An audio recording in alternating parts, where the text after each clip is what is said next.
Hi everyone, welcome to another episode of Shaky Sports Journeys. Something very, very different today. I'm normally used to looking at one person at the other side of the screen. Today I have four guests joining me. Four guests that all have something very much in common. Three have two reasons in common, and the other one for the reason that they've all captained Scotland national cricket team. And I'm going to go through and introduce them all to you. The reason for the podcast today is we're going to discuss all the World Cups that Scotland have taken part in, and we're lucky to have all three captains. So starting with the 1999 World Cup in the United Kingdom, we are joined by George Salmond. How are you, Dodd?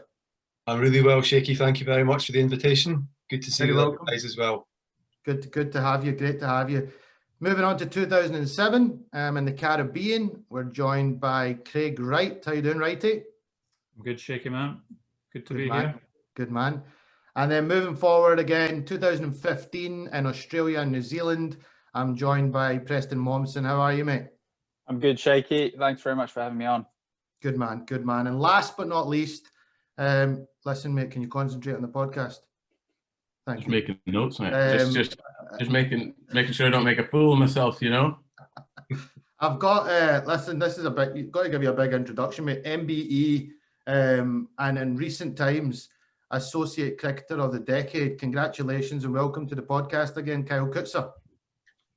Thanks, Shaky. Nice to be on with you legends of the game. So thanks for having us. You're welcome. Okay, so let's just dive straight into this then. I'm going to start with your good self, George. Tell me a little bit about your qualification process for the 99 World Cup. So we were very fortunate, Shaky, because I started playing cricket for Scotland like everybody else who had preceded me, and even of that generation, playing in a World Cup wasn't possible because we didn't have associate member status. So when we got that in the mid-90s, the first tournament that we had the opportunity to qualify through was in Malaysia, 97, for the 99 World Cup in England, obviously. And there was an element of the unknown for us because although we'd played against the European associate members fairly frequently, the likes of Kenya, Bangladesh, Canada, USA were all very unknown to us at that stage. So we headed out to Malaysia and we ended up playing on artificial wickets, which the nature of these particular artificial wickets, they were slow and low to start with, and they got slower and lower, and they were just ideal for the bowlers that we had in particular, and also for the batters as well, because you know back home we were used to playing on wickets that weren't fast, bouncy, etc., as there had been in the previous qualification campaign in Kenya, where scores of 300 plus were the norm. So, if you were able to get 180 on the board first innings, there was a very good chance that you could squeeze the game. So we played very well. We did really well. We got through to the semi-final with Bangladesh and basically win the semi-final, in the final, and you qualify. We lost that semi-final to Bangladesh, which put us in a third and fourth place playoff with Ireland. And had the Ireland game been abandoned because of weather, they would have gone through on run rate. Oof. And almost by your watch, you could have predicted the weather by your watch for about a week leading up to that game. Mid-afternoon, the heavens would just open every day, and you'd just go home. So on the first day that was scheduled for this match, it just rained the whole time. There was no play, and the pitch was like a lake. Genuinely, you couldn't see puddles. It was just one huge puddle. So I remember going back to the hotel that evening and being in the lift with the Irish players who were pretty cock a hoop because, to all intents and purposes, they were in the World Cup, and we were all pretty low because there was no danger the following day was going to be played. The state of the wicket, the outfield, the fact that there was going to be more rain, given that there had been for the preceding 10 days. And actually the following day was Friday, Holy Day, so we were going to stop for about an hour and a half for prayers anyway, which was going to mean that the rain, the impact of the rain was going to be even greater. But we turned up the next day. It was warm and muggy. They flew helicopters in to hover over the ground to get rid of the water that was there. And suddenly it was game on. And there was that switch where we suddenly were back in the World Cup, and Ireland had to engage brains and basically realise that there was a game of cricket. And I think it was a fairly big swing. And it didn't rain. You know, the first day in the best part of 2 weeks probably that it hadn't rained, and you know, we won the game. We did, as I said earlier on, we scored probably high hundreds, 180 or so, and Ireland lost by 60 or 70 runs just, and it was fantastic, obviously. Big celebration that night then, George. Massive. I remember, I don't actually drink, I don't drink myself, but I managed to partake in a few drinks, and the bill went to the chairman the following day, and I don't know how many jugs of lager there were, and a sneaky 12 vodkas and orange that somebody had. Can't imagine who that was. Brilliant. Listen, I didn't realise that. So the helicopter saving the day. Otherwise, 99 may not have happened. And you know, it's it just shows you the fine margins there that it could have been. We might not have been having this conversation, but great to hear about that. Moving into 2007, Wrighty, tell us a bit about your qualification. Yeah, well, probably ours maybe wasn't quite as dramatic as the '97 one. We played in the IC Trophy in Ireland, North and South Ireland in 2007. The competition was split up into two groups of 6 teams, I think it was, with 5 qualifiers at that time. Yeah, 5. And yeah, the two groups, we were, the way these things work, sometimes the sort of seedings for the groups are done a couple of years before. So the way it ended up, the groups were slightly skewed, and our group was a little bit tougher. So the way the competition format worked out always meant one of the stronger teams from our group wasn't going to go through. But we just played really well throughout the tournament. We had a couple of games that were tight, but we managed to win all the games in that tournament. Qualified first from the group, and then played Bermuda in the semi-final. So by the time you qualified for the semi-final, because there was multiple qualifiers, you'd already qualified for the tournament, so the pressure was off a little bit. But we managed to beat Bermuda in the final, then progressed to beat Bermuda, in the semi-final, and then progressed to the final on a cracking day at Clontarf against Ireland. High-scoring game, and we managed to win that to take the tournament, and I think 7 games, 1-7. Although actually, as it transpired, winning the competition, the way the seedings worked then for the actual tournament itself, we then went into a group in the actual tournament itself with Australia and South Africa, who at that time were pretty clearly the best 2 ODI teams in the world. So from that point of view, actually would have been better losing the final and going into the group Ireland went into, but of course you would never ever want to do that against the Irish. So and obviously playing Australia and South Africa in the actual tournament itself was a fantastic experience. But no, the tournament itself, these associate tournaments, generally speaking, are pretty dramatic and come down to run rate or massively close games at some point in time. But as associate tournaments go, that actually was a relatively smooth path through, as it turned out. And we played consistently well throughout the tournament. We were challenged in some of the games, but we just played consistently well throughout that tournament, and I think we were the deserved winners, and went on to the World Cup itself. I guess again, a few celebrations that night. There were, yeah. That was a good night. Fun. Did Kyle make it through the evening? Were you all right? Because you were only a wee puppy at that point, mate. He was just a baby, yeah. Yeah, I remember making it through considerably well, actually. Maybe trying to encourage Wrighty maybe at the wrong time of the evening to get another round Cricket Scotland, perhaps, but. That was a really dominant performance, and I remember following it closely. And you guys played fantastic cricket throughout that tournament, and you know deserve winners. And like you say, you kind of went into the group of death. It was a tough group to go into, but at least you can say you played against those countries at a World Cup, which is something to be proud of. Moving forward, 2015, prior to that, the qualifying tournament, I think it was actually out in New Zealand, if I'm right in saying. Yeah, it was. Yeah, they wanted to give simulate conditions, I guess, for the World Cup, which is a fair way of doing it. Mm-hmm. I think for us though, it's probably important to look at a wider context of that qualifying tournament in 2014. There was a 2020 World Cup qualifiers about 2 months before that qualifiers in New Zealand. Craig and Carl, you guys were both involved as well, and that went terrifically for us. Didn't qualify. We're expecting to qualify, and obviously there was quite a big gap between our previous attendance at a World Cup event. So the pressure was certainly mounting, and I remember going into the 2014 World Cup qualifiers in New Zealand.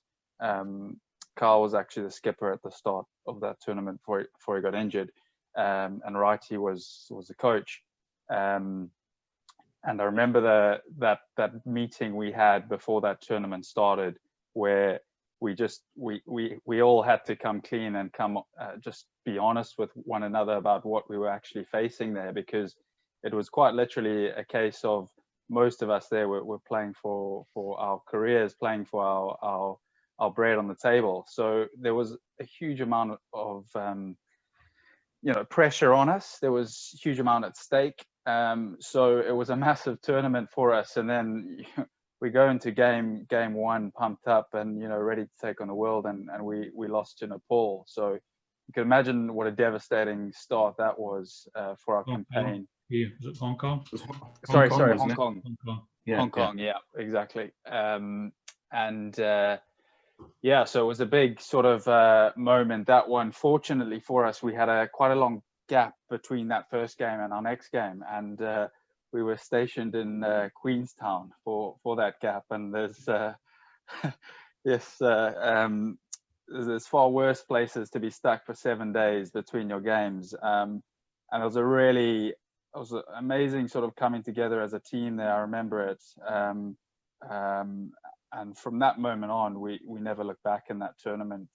Things just started to click. I wouldn't say it was smooth sailing the whole way. There was a huge game against Kenya, which, Rob Taylor played an amazing knock towards the death to see us over the line. Literally life or death stuff. We lose that game and we're out of the World Cup. So we got through, qualified for the final of the tournament and ended up winning it and booking our place in New Zealand and Australia. But yeah, that was a huge turning point, I would say, certainly in the evolution of the Scotland team where it is now. There's a lot of guys who are playing there, and they've just gone on and developed their careers now, and dominating world-class attacks now, full members and beating them, which is it's hugely gives me a huge amount of pride in seeing that now. I just want to comment on that tournament. I followed that tournament closely. You personally, as a captain and as a leader, really announced yourself. I mean, you scored a couple of hundreds, I'm pretty sure, during that tournament. And credit to you, because you talk about the pressure there that the team was under, and you would have been as captain. So to step up under that kind of pressure shows your leadership, and I think it was a great tournament, because back home I don't think the hopes were that high. I think we realised that the team were struggling at the time, so it was quite a pleasant surprise when you guys did qualify. Not that I'm saying you weren't capable, but the results hadn't been going that way, like you're saying. Yeah, absolutely, and that that I think a lot of what we managed to turn around, we sort of discovered in that meeting about. We were just honest, and we actually spoke about what we were trying to do. Whereas previously, I think in qualifying tournaments, it was almost like brush it under the carpet. We had to qualify, but we don't want to talk about it, or we don't want to talk about the pressure. Whereas I think there was a lot more openness, and that just got us to to be a little bit more relaxed and just be able to have conversations with another on the field, off the field, and share the stresses and get through it effectively as a team makes it a whole lot easier.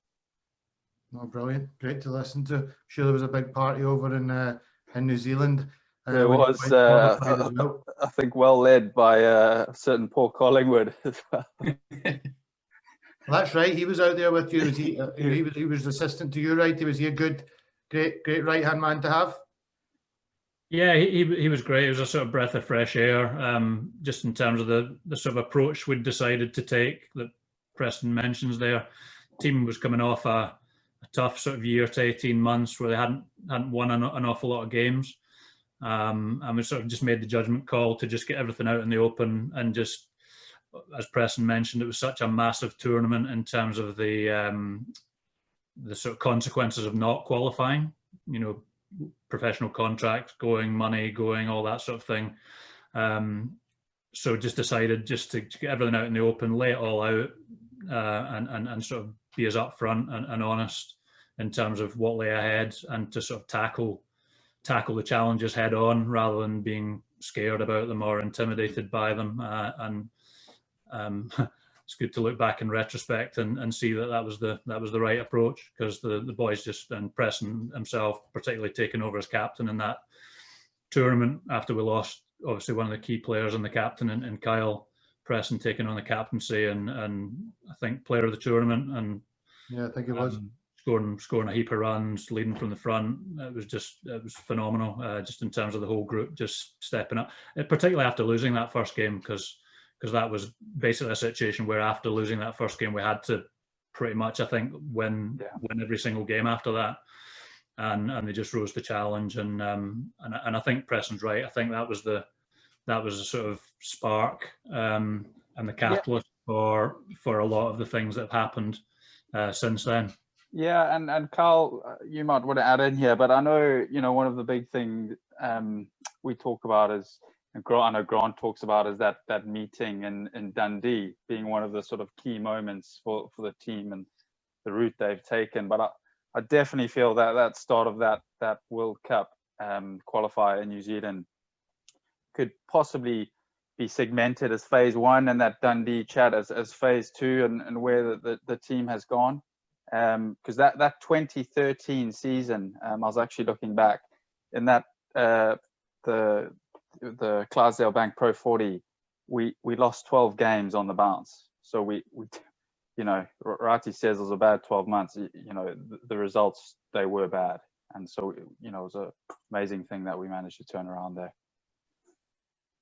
Yeah, I think you recognise moments, don't you, from when a team's performance all of a sudden kick starts, and having both those meetings, I think, are real sort of important, iconic moments in transitions from a team, because your team will never always go up like that. It'll sort of ebb and flow a little bit, but you have moments in your career, don't you, where they're just that you feel, yeah, that's right, and we've done the right thing. It never guarantees that you're going to win.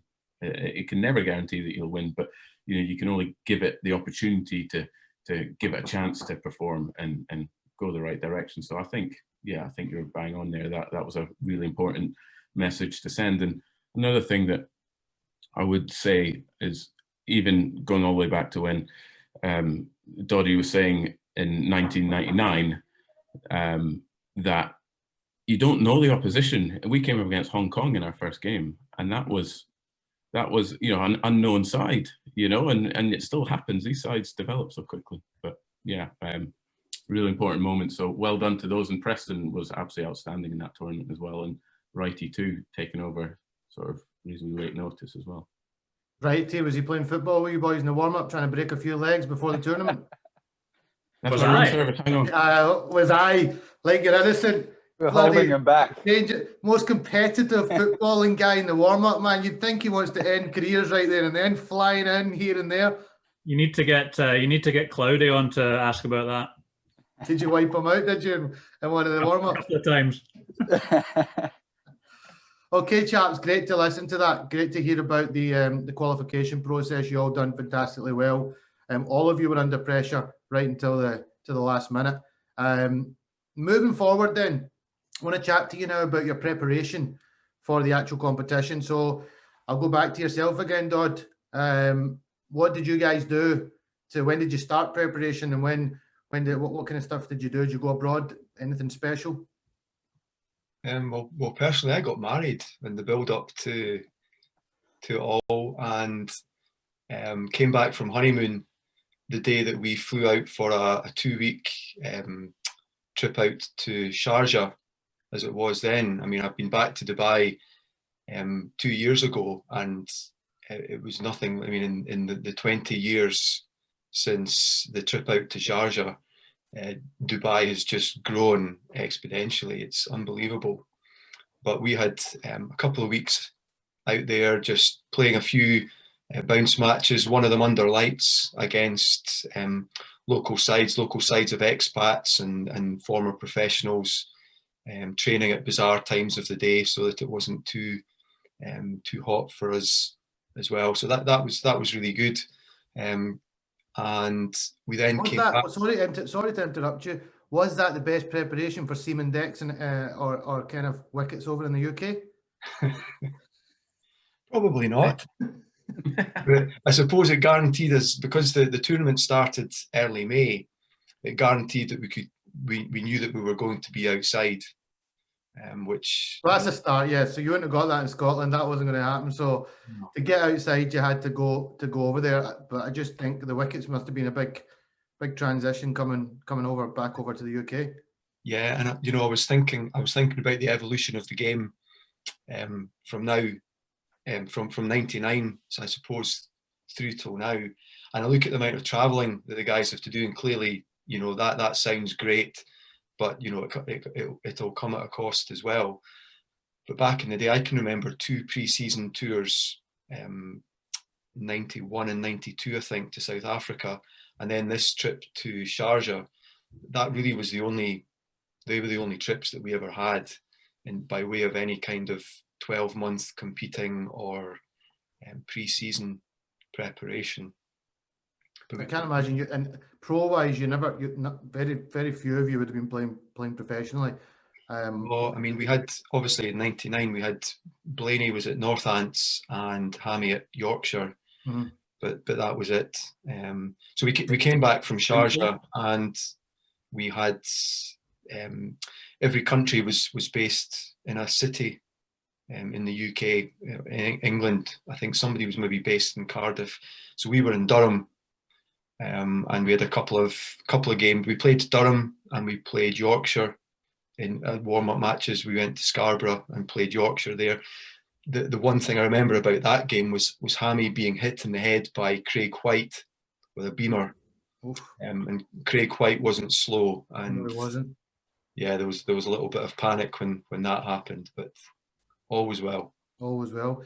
Now, just before we go forward and go through the rest, I'm going to talk to you about selection as well, prior to moving on. So my first question to you on the selection front is, the guy at the top left of the screen right now, no selection for Craig Wright. Did you just not like him, or what was the reason? Good time to mute, Don. Was that a good answer? Perfect. Listen, you had a tough. I was looking at your squad. You had a handful of all-rounders. You obviously had Hammy. You had Brinkley, Williamson, and Stanger. Were they maybe the two? They were maybe the two guys that Wrighty was probably up against competition-wise. Yeah, possibly so. There were a couple. Wrighty and I would say Bryn Lockie were 2 of the big decisions that I remember round about that time, and. Certainly, Ian Stanger, Greg Williamson, and Pete Steindl would have been probably the competition there. Greg was, I can't remember actually for the World Cup. I think he was, but if he wasn't at the World Cup latterly, he was vice captain, and was a brilliant vice captain. I just remember it as being really tough.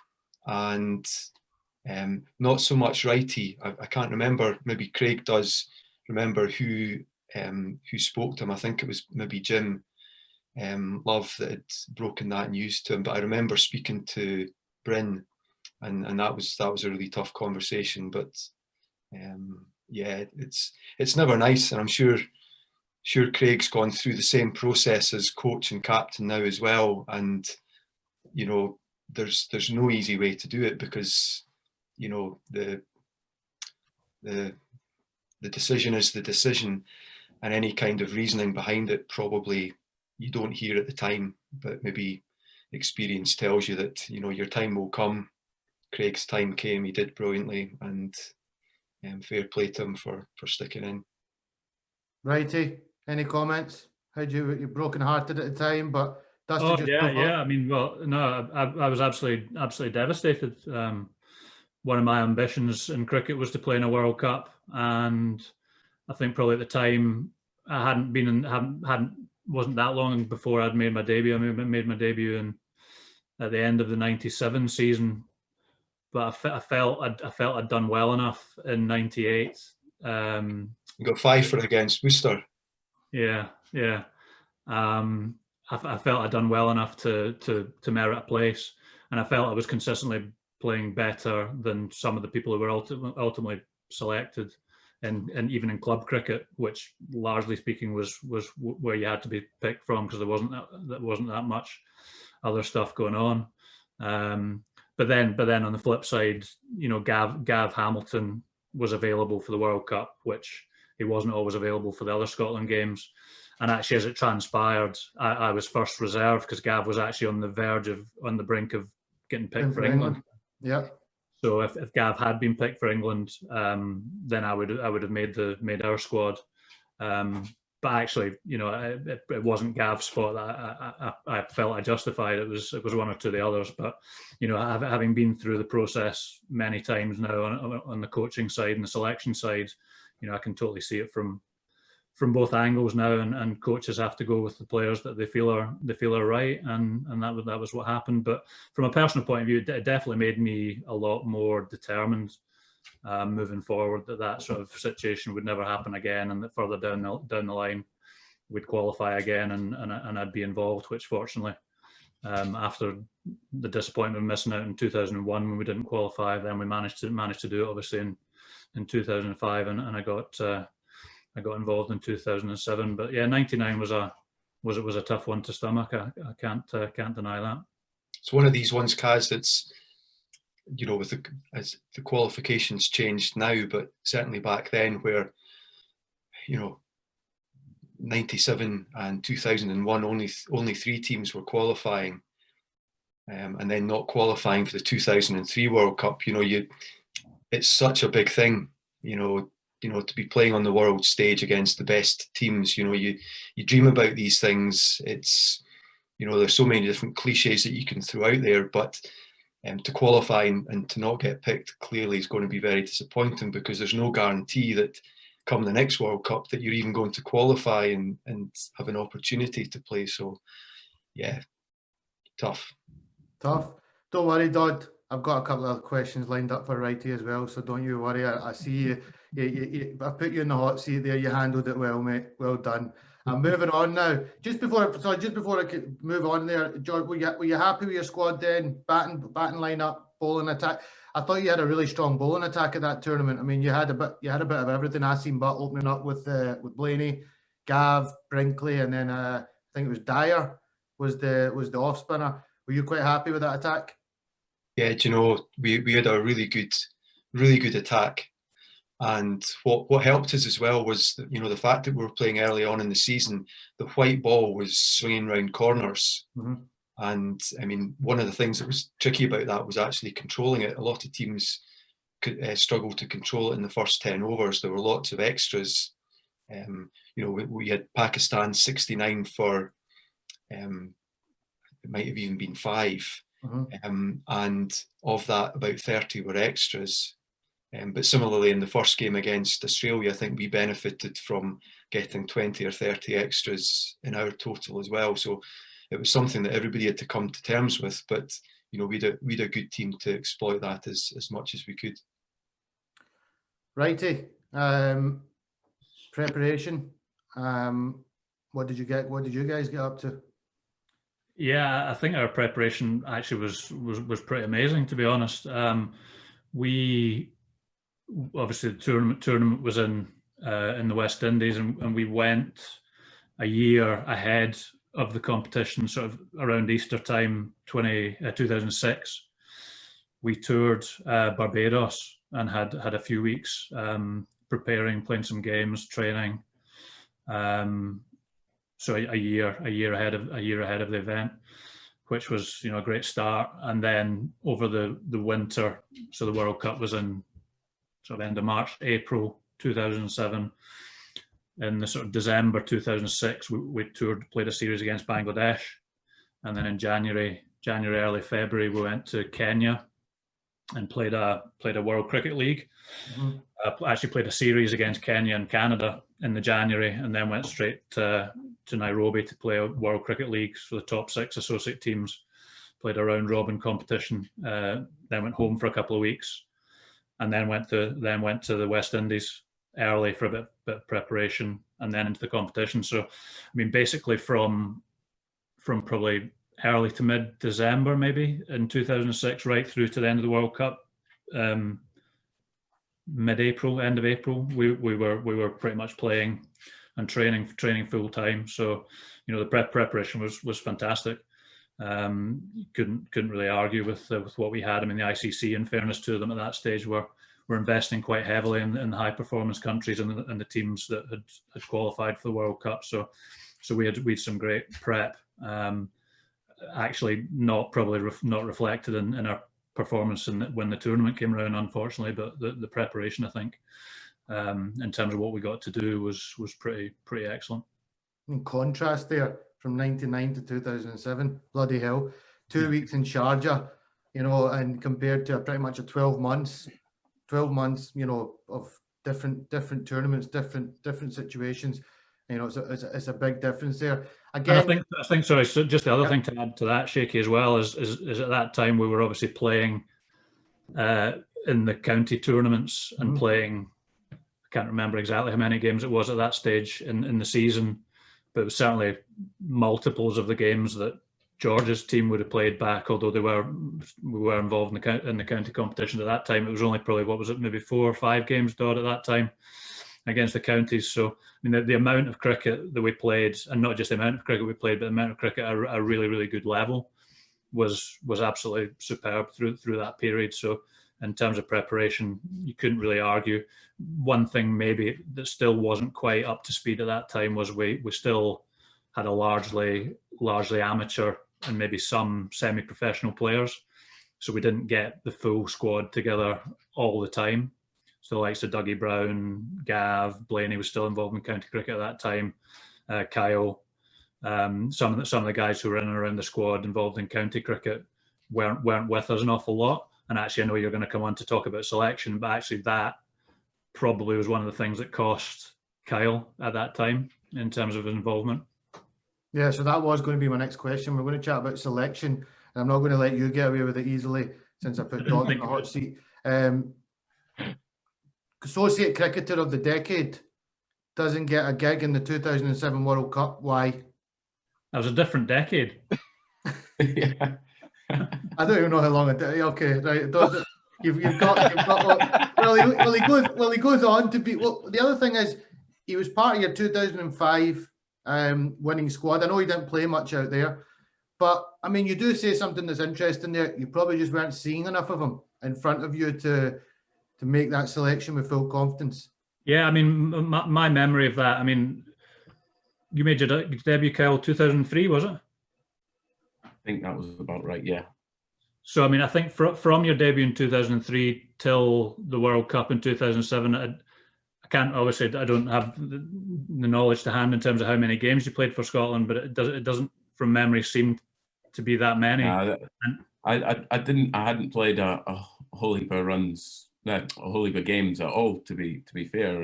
And just for the record, in terms of my 2 stints at 50 over World Cup qualifiers up to that point, was I got 0 in the qualifier in Ireland and nicked off first ball against Oman, maybe, I'm not sure. And I played one game against Hong Kong as captain and then got injured and didn't get any runs and actually maybe got a wicket. But that was my 2 stints as leading up to 2 qualification tournaments for World Cup. So it wasn't the best to that point. So, but yeah, I don't think I played a whole heap. Look, I think 2007, I would have been about 22 or 23 maybe. So still certainly learning the game. But I think my memory of that is that one of the key things that counted against Kyle at that time was that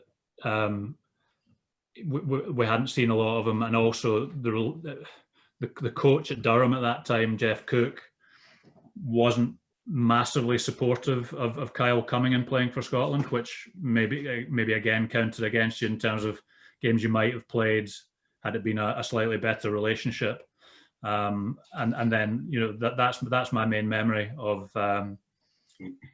why ultimately you didn't get picked. But I mean, obviously you played before, so we obviously knew what a good player you were. But in terms of the actual specifics of the World Cup, that's my only real memory. Was that just we hadn't seen him, and I don't know, had you played that much for the first team at Durham at that stage? 2007 was roughly when I started playing, maybe a year before, perhaps. So I had just sort of broke into that first team, but I remember Scotland having a really good team. You know, like the team was obviously good, qualified for World Cup, you deserve to be there. But I think I had loads of doubts as a player as well. You know, you go through those phases as a player, but I remember training pretty well leading up to before the squad getting announced, and I did go to the West Indies prior to that with no real significant performances. You know, I was still certainly learning the game, and you know, I honestly didn't feel as if I deserved to be there, perhaps, but obviously I was disappointed, you know, because I was still learning the ropes. I mean, it's certainly That's one thing. That's not letting you off the hook, though, Wrighty. Sorry, go on. That's not letting you off the hook, though. No, I wouldn't expect you to. But I mean, I will say, you know, in retrospect, and I'd be interested to hear George's opinions on this. But one of my big bugbears about not getting picked in '99, and the same thing would apply to Dougie Lockhart, to Colin Smith, to Drew Parsons back in those days, was that the 1999 World Cup team was coming towards the end of its cycle, and probably the same thing could apply to our team in 2007. And I just felt back in '99 there was a bit of a missed opportunity to take players like myself and maybe Dougie and Colin and Drew Parsons, because a lot of the '99 team didn't play much at all after that, and the same thing to an extent is true of 2007. And Kyle maybe falls into a similar sort of category that I did, although I was a little bit older and maybe had played a little bit more for Scotland prior to '99 than he had prior to 2007. I'm not sure, but similar sort of thing, that it was probably 2 teams coming towards the end of their cycle, and maybe there was a bit of a missed opportunity there to get 1 or 2 other younger players involved who were going to be the future. No, very interesting to listen to. I think that's a fair point. Sorry, Kaz. Fair point, Wrighty, on a couple of fronts. One of the regrets I've got probably about the World Cup is that not everybody in the squad actually ended up playing a game. And although you don't just give people caps or appearances, I think if over the course of the 5 games, I think there was an opportunity. We didn't play that well in all the games to justify not changing the team, if you see what I mean. And that would have been an opportunity to blood, I think, in hindsight, younger players coming through, a bit like India did way back in the day with Sachin Tendulkar going on tours before he was probably going to play, just so that he could sample being in and around what a tour's like. So I think with hindsight, it's a fair point. You were all very honest there on the selection front. I think you've all handled that very well. Moving forward then, Mr. Mommsen, tell me a bit about your preparation for the the World Cup out in Oz and New Zealand? Yeah, well, I mean, as you can imagine, we were extremely excited coming back from New Zealand, having qualified, and the schedule pulled together by the staff was pretty impressive, to be honest. And it was probably the first time in our careers where, you know, we were full-time proper cricketers, training, playing, training, playing, constantly, which is, you know, what it was all about. And that's why qualifying was so important, so that we had some structure to our season and something to build towards and work towards as a team. So we had New Zealand A come over in that 2014 summer. Extremely strong New Zealand A, played against them in Ayr and I think in Edinburgh as well, and completely outplayed by a world-class team. I remember Grant Elliott, I think he might have got 2 tons on the tour, but he just gave us an absolute display on how to, in particular, how to play spin bowling, and that sort of just opened our eyes a bit, and it was quite a good time to be playing against a quality outfit like that. And then I think latterly in that summer we had a batting camp in Dubai with Matt Maynard. Again, it was a 10-day camp, but again, that was all about, I guess. Preston Wardy went as well, didn't he? He came with his bowling boot. He made sure he was on that one. Yeah, he steamed in. But yeah, that was really, it was sort of trying to just get us to be a bit more expressive and open in our batting. And again, that for me personally, that was quite a steep learning curve over those 10 days, working with someone like Matt Maynard, brilliant coach. And again, we could feel our sort of, as a batting unit, certainly we were developing and growing and expanding our game. And, you know, we were making good progress. And then we went out again to New Zealand and Australia, and had 6 or 7 very tough games against franchises.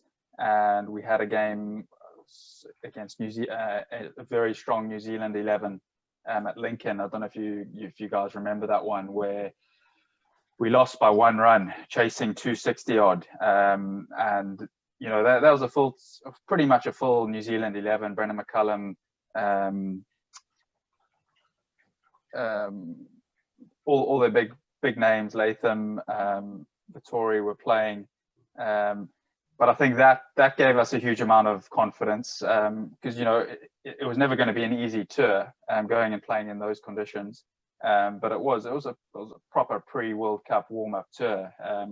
Give ourselves a chance to get used to the conditions that we would be playing in. And I think, you know, fair play to the support staff. Actually, when I look back now, you know, that was ticking a lot of boxes, not just for the sake of it, but you know, we got very good preparation ahead of that 2015 World Cup. And yeah, you know, you joke about George's trip to Dubai, but you know, that shows the sort of progress that has been made over the years, and the professionalism that has set in.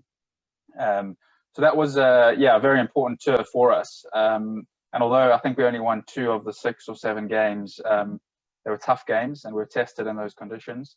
And I think it prepared us well. It gave us enough confidence going into that World Cup at the start of 2015 that we were ready. There weren't going to be any major surprises when we arrived in Australia or in New Zealand. And yeah, we definitely felt ready. And I think you could tell immediately in our couple of warm-up games prior to the start of the World Cup, where we played against Ireland, we smashed them by 120 odd runs, and we lost to West Indies by 3 runs at the SCG.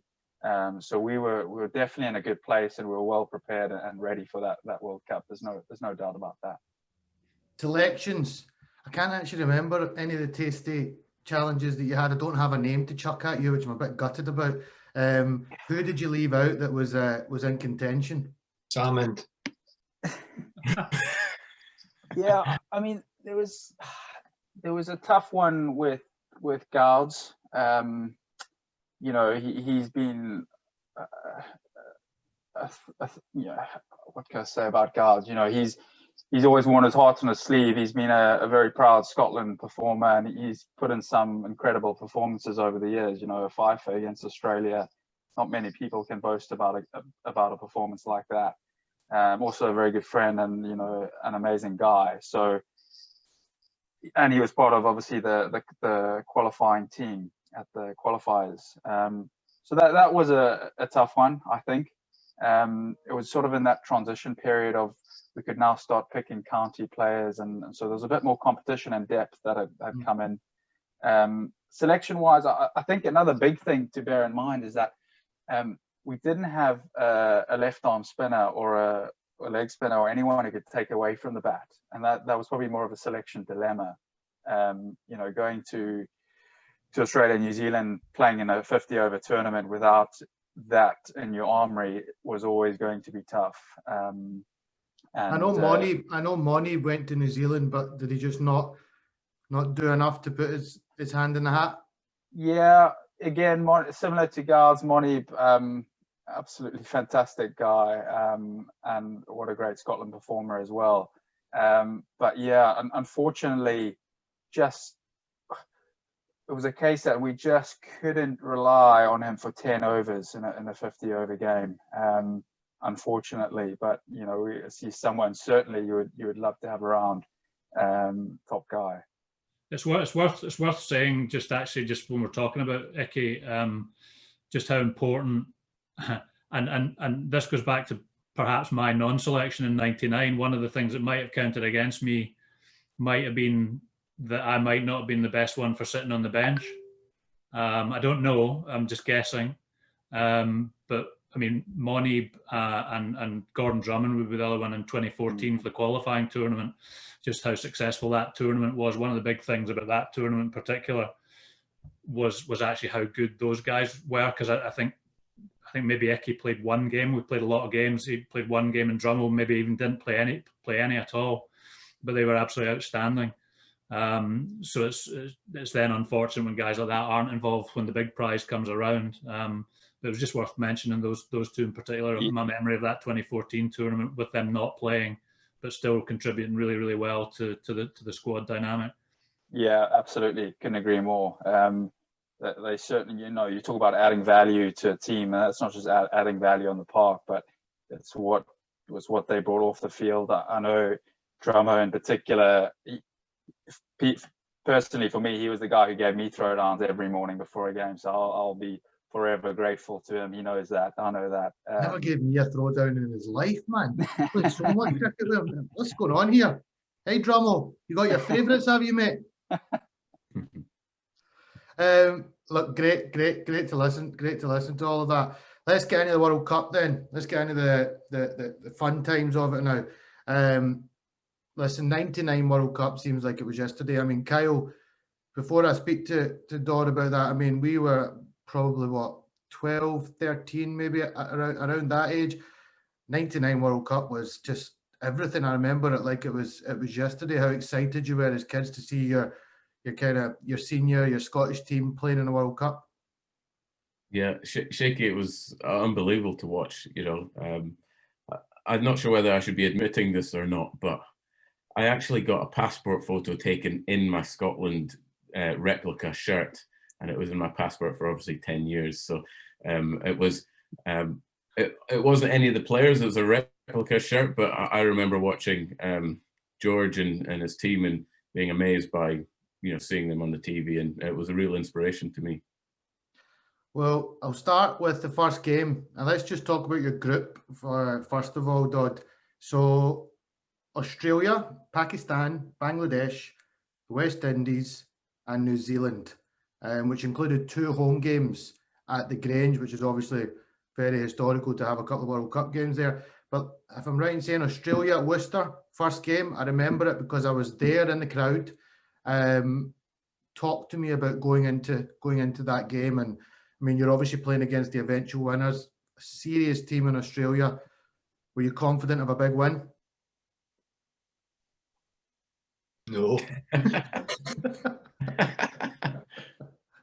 And I think again that, I mean, just thinking about this discussion coming up, and without wanting to sound too melodramatic, you know, even listening to Kyle there, to look back now and think, you know, where Scottish cricket is now, certainly not going to take any of the credit, or I'm sure sort of peers aren't going to take any of the credit for that, but in a small way, to maybe even have got the Scotland squad, Scotland cricket, even towards the start line of what they've gone on to do, is, you know, to have been involved in that evolution is just amazing.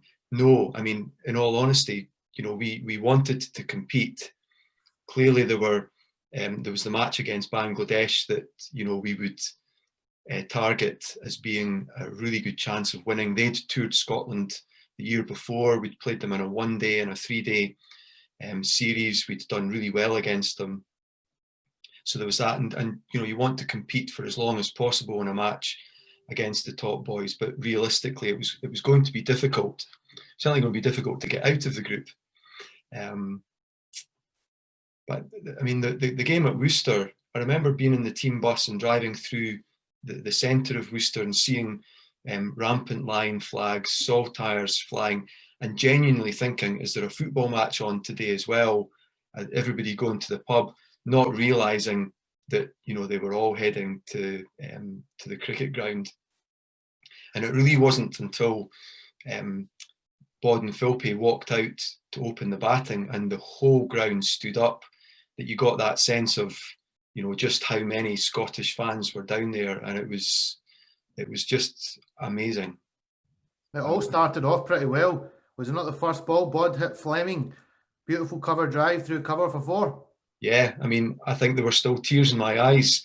I don't know how he saw the ball. Bod doesn't tend to get quite as sort of sentimental, I suppose, as maybe I did, but proper cover drive for 4. So, you know, it was a great start. And, do you know, we stuck in. I remember going out to bat myself, and, you know, a couple of names to throw down straight away. When I went out, number 4, I think it was number 4 anyway, Smithy, Mike Smith was at the other end, and Glenn McGrath, Shane Warne were bowling.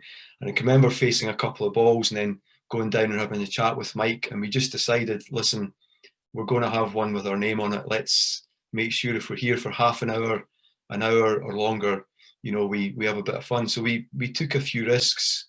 Ever so slightly, I was going to say, George, I was concerned for your life a couple of times. You came charging down the wicket to McGrath a couple of times, but fair play. Yeah, and I keep saying I came down the wicket to Lee as well. Not Brett Lee, it was his brother Shane Lee, who didn't bowl with quite the same speed. But you know, I can just remember it being great fun. I was a bit worried about you, Dodd, actually going into the tournament. And the reason I was a bit worried about you is I didn't know if your head was going to be on the job completely. And the reason that was is a little media day that you had just leading into the tournament, where you got very cosy with the model Caprice. That, you know, were you focused fully when you went out? Were you ready to face that first ball, or were you still thinking about Caprice at the time? Or yeah, do you know, she and I, we were able to separate work from pleasure, so it was always fine. Yeah. So Mrs. Salmond was never in any trouble. You know, she wasn't. She looked really. She was loving you, George. I remember it on the news. She was loving you. You were like a little teddy bear. We were coming back from when we qualified in '97 for the World Cup. We also qualified for the Commonwealth Games in '98. I don't know how it was. We didn't know that we were even trying to qualify for that, but I think during the celebrations, Jim Love maybe said, "Oh, by the way, that's us playing in the Commonwealth Games as well." It just seemed to happen. And on the way back from that from the Commonwealth Games, there was I was sitting on the plane, and Jim came up and said, "Oh, there's a photo opportunity. Would you stay behind another day?" And of course, my fiance at the time, believe it or not, she maybe wouldn't be now, but she was quite keen for me to get home. I'd been away for quite a long time, so to spend another night in London when everybody else was coming home was, I had to sort of do a bit of smooth talking to get that. But there was a representative from most of the teams there for the photo shoot. So Alex Stewart, Franklin Rose from the West Indies. I think Adam Hollyoak was there as well. Saqlain Mushtaq were there, and yeah, Caprice only did the one-to-one shots with me. Brilliant, loved it. Look, the first innings, I thought you came out, like you said, you played aggressively. I think Gav got 30 odd maybe as well, and you looked to play quite, you were playing positive cricket. And safe to say, when you came out to field, you at least had something to bowl at, and you had them. I mean, you knocked over a good couple of, I think you got them 5 down, chasing it in the Waugh brothers scene at home. Yeah, we got them 4 down. We got 180, which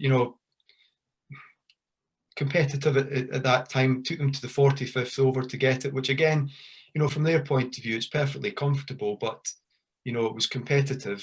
Dan Lehman, I think, was out for a duck. Got a fair bit of stick from the crowd. And I always remember one of the things that was really good to do, Nick Dyer was bowling off spin, and when Steve Waugh came in, we were able to apply a bit of pressure. We had somebody in close on the offside and a slip, so we were putting a bit of pressure on, looking to take wickets, but they always had it. Mark Waugh batted really well, but we gave them a little run for the money. Yeah, no, I thought it was a good start, and then you go straight into the Pakistan game, which again, another great performance with the ball. If a couple of decisions go away, I remember Gav had Inzamam plumb LBW. I mean, you could have been. Was that an example of being a minnow coming into a tournament and the umpire not getting the old finger up? I think I wouldn't want to play that card necessarily. What did you think at the time, though, Dodd? What were you calling him under your breath at the time? What's the R rating on this, Shaky? We're all right. We're all right. I think there was another one that was even more adjacent with Wasim Akram as well. He and Moin Khan went on to sort of rescue their innings because they were under the pump a bit at 60 odd for 5.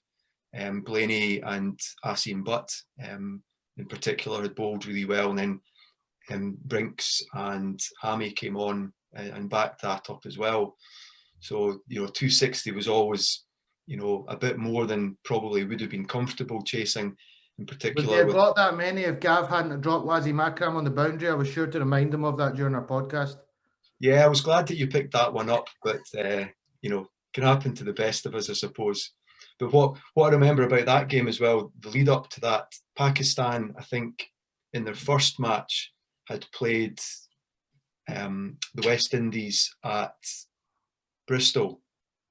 And there was a heap of chat about this bowler, Shoaib Akhtar, who was very close to breaking the 100-mile-an-hour barrier. But down at Bristol, they hadn't had any of the speed guns or the requisite television cameras there to actually pick it up. But there was a whole heap of hype because, do you know what? They're going to bring all that to Durham.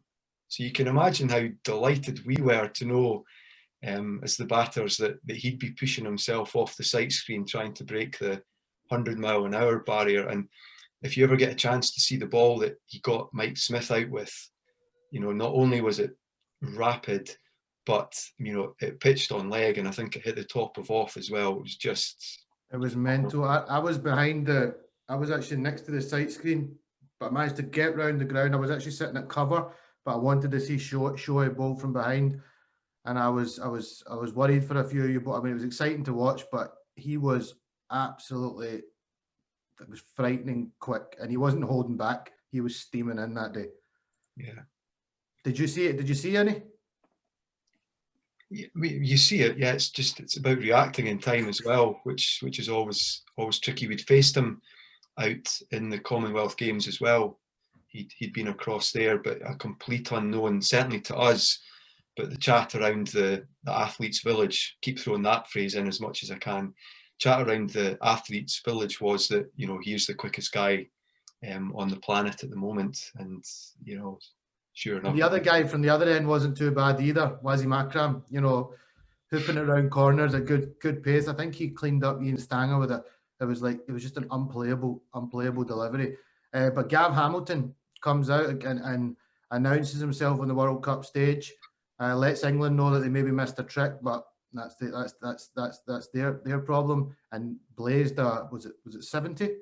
Yeah, he got 70 odd and just, you know, absolutely deserved it, because, you know, Hammy just, that tournament was, and I'm sure others sitting here will have played with him beyond that as well, but he was just phenomenal, you know, as a relatively young player, but, you know, very experienced given his county work with Yorkshire. He was just brilliant to have in the changing room, and as captain, you know, he just got that balance right about giving advice, not taking over, just the good guy that he is, just great. And you know, we were all just so delighted with the way that he performed as well, and his subsequent selection for the England tour to South Africa. Yeah, no, it was fantastic to watch. Righty, Kyle, Preston, I don't know how much you would have remembered of the '99 World Cup, but what were your thoughts after those first couple of games? What were you thinking? How did you think the guys performed? Did you think they had a chance to win a game later in the tournament potentially? Well, I remember sitting at home and watching Dodd hitting that first ball through the covers. I just thought that was magnificent. Obviously, I wanted to be there myself, but it was great to see us sort of stamping our authority on the tournament from the first ball. But from memory, the big game for us in that tournament, I think, as Dodd mentioned earlier on, was the Bangladesh game.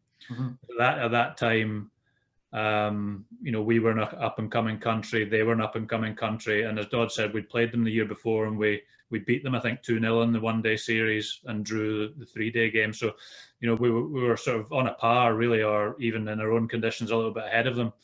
And I think just politically, the Bangladesh game was a massive one for us. And I was at the two games at Grange. So I was at the Bangladesh game and I was at the New Zealand game at Grange. And I can remember us having Bangladesh 20 odd for 5 or 20 odd for 6. And did we 29 for 5, and then we there was another catch went down in the slip. We missed a catch, and I was just thinking, you know, at that stage, look, this is just amazing. This could be such a sort of seismic victory for us, just on the world stage in terms of where it puts us politically, sort of thing. And then they scraped together 160 or 185. Yes, they got more than they should have done from where they were, but then we were doing okay, and then did something happen? Gav, was it an unfortunate dismissal or something? And then we fell short, and I just remember being gutted about that game in particular. Yeah, Hammy was batting beautifully again, and he was at the non-striker's end, and Alec Davies, as he did, you know, very good hitting straight back down the ground, hit a straight drive.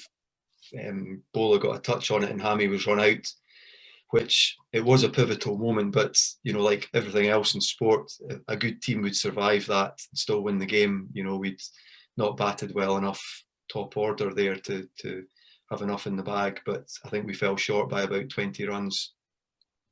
But I mean, just in general, you know, again from memory, it was such a massive, and Dodd alluded to it earlier, it was just such a massive tournament for us as well, just in terms of the growth of the game in Scotland, because really up until that point, cricket had never been high profile at any stage, really, in the media and that type of thing. And here was a tournament being played on home soil, on television, in the media, blah, blah, blah. So, you know, you see it from yourself, from Kyle, from all the young, I mean, I remember Cloudy in the Scotland. Yeah, he was like the mascot, wasn't he? He had the photo. So many of the guys like yourselves who've gone on and represented Scotland, and I'm sure hundreds and hundreds around the country who didn't quite get to representative level.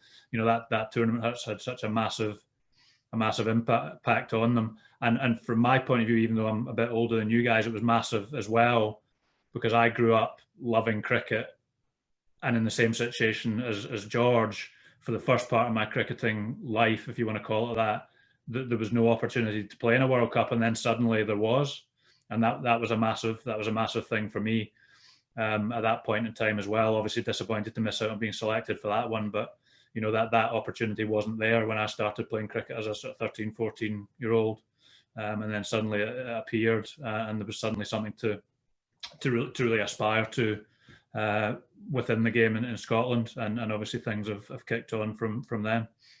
Kyle, when we touched on it there at the start, I know for me personally, again, I'll say this, the 99 World Cup was probably just such an inspiration to want to be in that situation, to be playing for your country in a World Cup. What about yourself?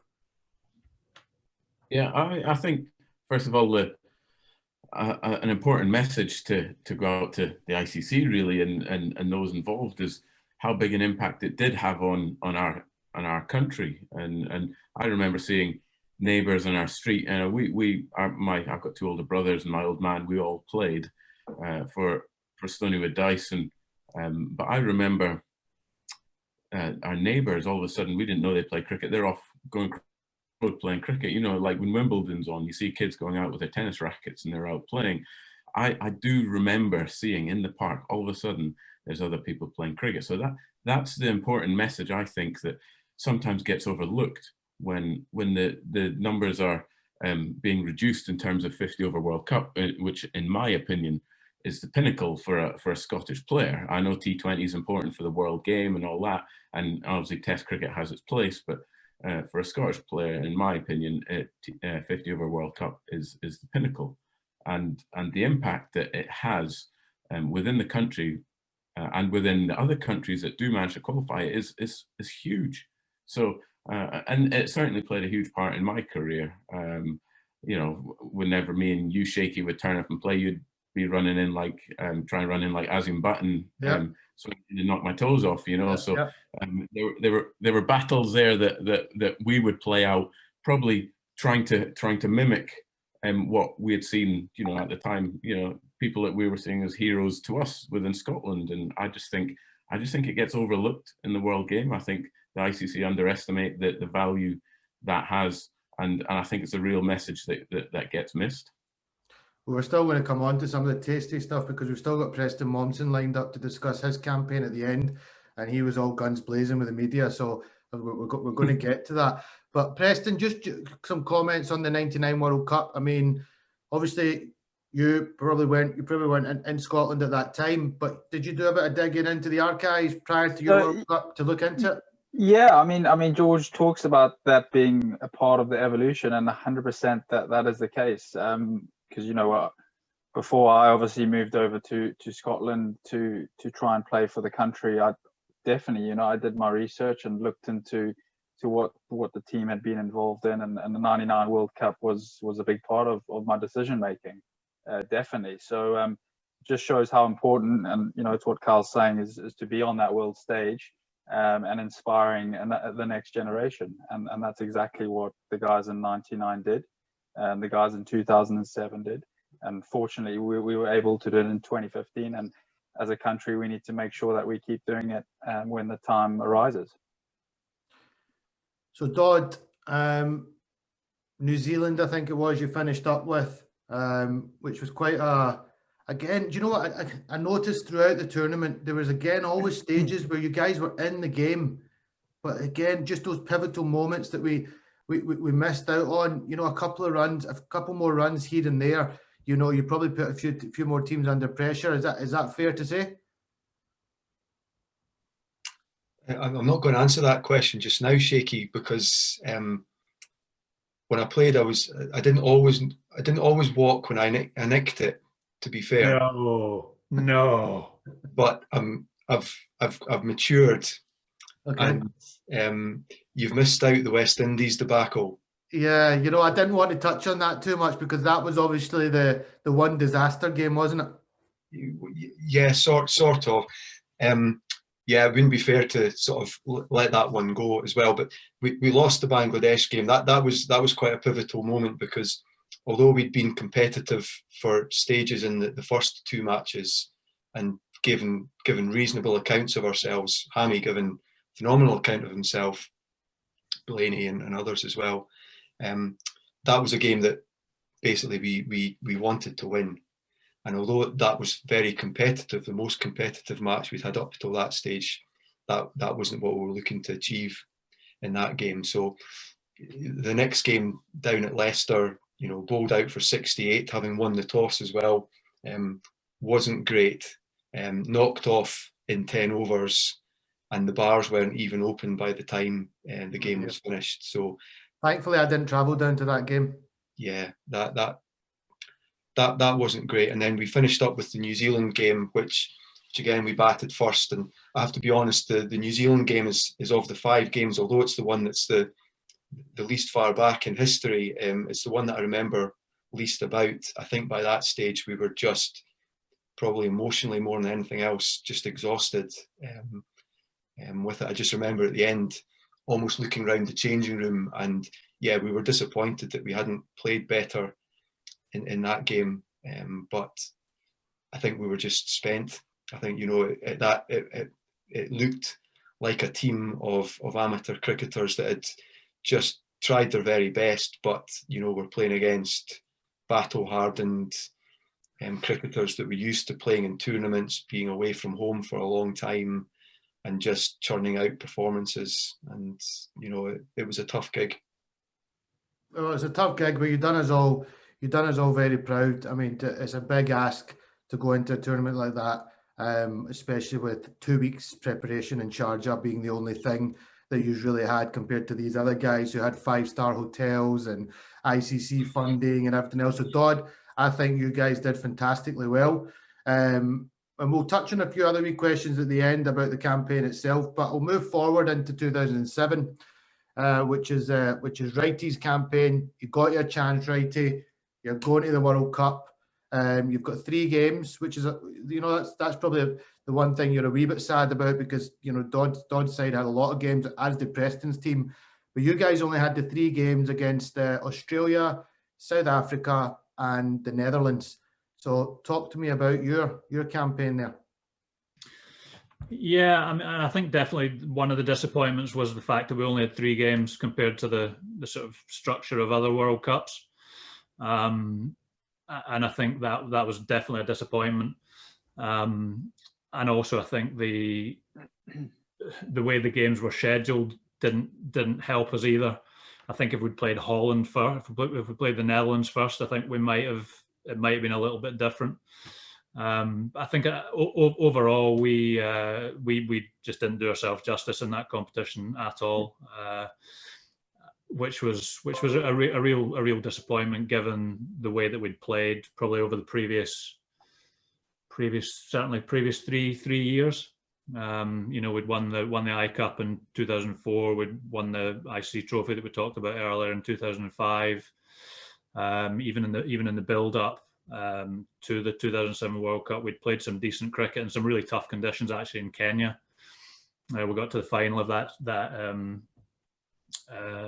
associate tournament I told you about. We beat Kenya in that tournament, then lost to them in the final, but we'd actually played pretty well. Won some really close games, showed some really good character in that competition, as I say, in some really tough conditions. There's a little bit of a difference though, Wrighty, between beating a Kenya side and turning up at the World Cup for the opening game to play against the Aussies. For sure. And like I mentioned earlier on, one of the consequences of us winning that qualifying tournament was the way the seedings were. We got put into a group with by far and away the best 2 ODI teams at the time. By the time the 2007 World Cup came around, so we knew that. But you know, we were a team with a lot of experience. You know, we had a lot of experienced players, and we'd done well as a team together. You know, we'd experienced like with Dougie Brown, with Gavin, with Blaney, with myself, with Paul Hoffman. You know, Ryan Dougie Watson was at his pump. Rhino. You know, so we had a lot of really experienced, talented players, but I think probably overall you'd say probably that came just a few years too late for that team. I think if we'd had that team together and played in a World Cup like that, maybe 3 or 4 years earlier, we might have put up a better show. But I think probably by the time that World Cup came around, I think we just almost ran out of steam, and particularly having to play Australia first, and then South Africa by the time we came to the Holland game, which was obviously the best chance of winning a game. we were just done. I think, to be perfectly honest. But I mean, the Australia game itself was we actually played quite well for a lot of that game. Question before you go any further: who won the toss? Yeah, we won the toss. I was actually going to talk about that, because that was one of the pivotal decisions. You stuck them in, Righty. Yeah, well, we'd sort of in previous times, and again, George might go along with us or not. In previous times, there was when Scotland would play against top full member teams, there was always a feeling that Scotland should allow them to bat first. If it was a friendly game at the Grange and there was a big crowd and that sort of thing. But we'd really tried to move away from that as much as we possibly could and just do what was right from a cricket point of view. So my intention was to bat first in that game. We were playing at St Kitts, tiny little ground, flat wicket, short boundaries. But then what happened was it started raining. Maybe an hour or so, half an hour before the toss, clouds came over. Wicket had been under cover for a bit, and I changed my mind. And I stuck them in, just thinking there might be a bit of movement with the moisture and whatever else. And of course, as soon as the toss had been done and we'd won the toss and stuck them in, the clouds parted and the sun came out, and it turned into the belter that it had been before. So that was a mistake. But we actually did pretty well. I thought we bowled well too. I mean, you look through the lineup that they had on that day, just absolute legends of the game from 1 to 11. So it was fantastic to have a challenge like that. But we actually did well, and at one stage, I think maybe even with five overs to go, we thought we were going to keep them under 300, which on that ground would have been a phenomenal effort. Particularly considering we lost Blaney. I think Blaney went off injured after a couple of overs. But Madge had bowled well, and yeah, we thought we were going to keep them to under 300, which would have been really creditable on that ground, on that wicket.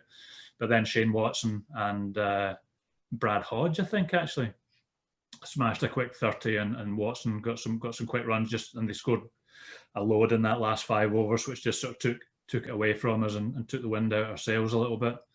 But even then, Floppy Colin Smith made a fantastic 50 against just an absolutely world-class bowling attack. So we came out of that game with a little bit of credit. But yeah, that toss decision didn't turn out to be a great one. As I say, I can see your reasons behind it now. But yeah, I can see why you were thinking from the other point of view as well, that maybe putting runs on the board and trying to put these teams under a bit of pressure of a chase might be a better way to go. Kaz, it's another, I think it's a really good example of how the game has evolved. Now how competitive we are. We go into these matches expecting to compete, to perform, to win. The same dilemma that Wrighty had down at Leicester. I can remember looking at the wicket. It was a used wicket. And the discussion was, well, if we were playing Ireland or Holland, what would we do? We'd be batting first. And the dilemma then is, well, what are we here for? Are we here to do the right thing? The right decision is to bat first, or is it a PR exercise? And you put the West Indies in, they score 300, Scotland score 150 or 200. They throw the spinners on when they don't need to bowl their fast bowlers quite as much. Everybody goes home in the crowd having had a reasonable day. You're not embarrassed too much. At the time, your first question was about, did you expect to win? Well, that was an indication that we were wanting to do the right things. We just weren't good enough probably to do it, but we wanted to do the right things to give ourselves a chance of winning the game. But thankfully we've now got much better strength and depth and better quality of players to really follow through on those ideas of grandeur. Before the next game, right? You unfortunately got some bad news. I believe your dear auntie passed away, and you decided to go back for the funeral. Was that right? You flew back for the funeral? Yeah. So it was a bit of a shock because she was actually meant to be coming out to the tournament. So my whole family were coming out, and yeah, I'll never forget it. They were meant to be arriving, and I was meeting them at a restaurant. They hadn't told me she'd got ill. So I remember going to meet my mum and dad and my aunt and uncle and my cousins who were meant to be coming, and the rest of the family. And I remember them turning up, and my aunt and my uncle and my cousins weren't there. And I'm like, what's happened here? So mum and dad said, oh yeah, Aunt Louise is not well and they've just decided not to come, blah, blah. It didn't say how serious it was. But as it transpired, she'd taken a real turn for the worse and went downhill really quickly, and actually passed away on the evening of the Australia game. So literally we just walked off the field after the Australia game, and I got a phone call to say she'd passed away. So yeah, sort of bittersweet memories. And yeah, thought a lot about whether to go back for the funeral or not, and decided I should go. Albeit, my dream was to play in a World Cup, and it was going to take that away potentially, and I didn't know whether I'd actually be able to get back for the Holland game, for the Netherlands game, if I did go. But I just felt it was the right thing to do. I was quite close with her, and felt it was the right thing to do, so that's what I did. So went back for the funeral, and then actually it was a complete and utter fiasco trying to get back after the funeral for the Netherlands game, because the funeral was up in the north. They lived up in Carbridge near Aviemore. Yeah. And the weather was horrendous. There was blizzards, snow. So I was having to try and fly out of Inverness Airport in this blizzard. Oh dear. And literally the plane was delayed and then cancelled, and then looked like it wasn't going to go, and then I was going to miss my connection at Heathrow. And if I hadn't got that, then I definitely wouldn't go back to the West Indies, wouldn't go back to St Kitts in time for the Netherlands game. So it was like totally touch and go whether I would actually get back at all. But eventually the plane took off, got to Heathrow, ran through Heathrow from terminal, whatever it was, 1 to 2, managed to get on the plane. And I actually remember going through, landed wherever it was, Barbados, and then you had to get the flight over to St Kitts, and actually landed in Barbados and saw the Scotland South Africa game going on in the security guys' little room. So I remember stopping and watching a bit of the game. So that was me trying to watch the game in an airport terminal, trying to get back for the game of the competition. Stressed out your head, I'd imagine. By that point, South Africa game again. I think you batted, from my memories correct, you batted first in that game and got, was it 180 around that? Yeah. I mean, obviously not being there and not being able to follow it at all, I actually have pretty minimal memories of that, other than seeing some little clips through the window of the security guard. But yeah, I think we got 170, 180. I think Ryan maybe got some runs. Fraser Watts, I think Fraser Watts got a few opening. I think he got he played a few good shots and pulled one off in Teeny into the crowd, which was a good highlight of it. But again, not really much of a total to put a team like that under any sort of pressure. Yeah. I mean, they were a top team at that time as well.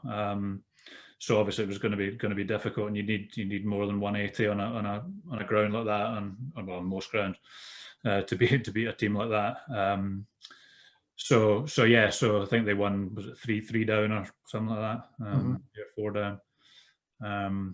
So probably in those first 2 games there was moments and maybe little individual performances to look back on with some pride, but I don't think as a group in either of those games we performed well enough to be in either of those games at any stage in terms of thinking about winning them or anything like that.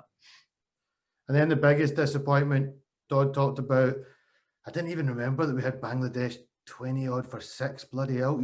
I couldn't remember that. That's crazy that we had them in that much trouble. But you got to look at the Dutch game as the one that you should be looking to win, and it was again not a good day at the office. No, it wasn't. And I think, like I said, I think having played those 2 games previously and been heavily defeated, and they were really tough games, I think just by that 3rd game, we'd actually had some cracking games against the Dutch over previous seasons, and it was really nip and tuck. They were a really strong side at that time as well.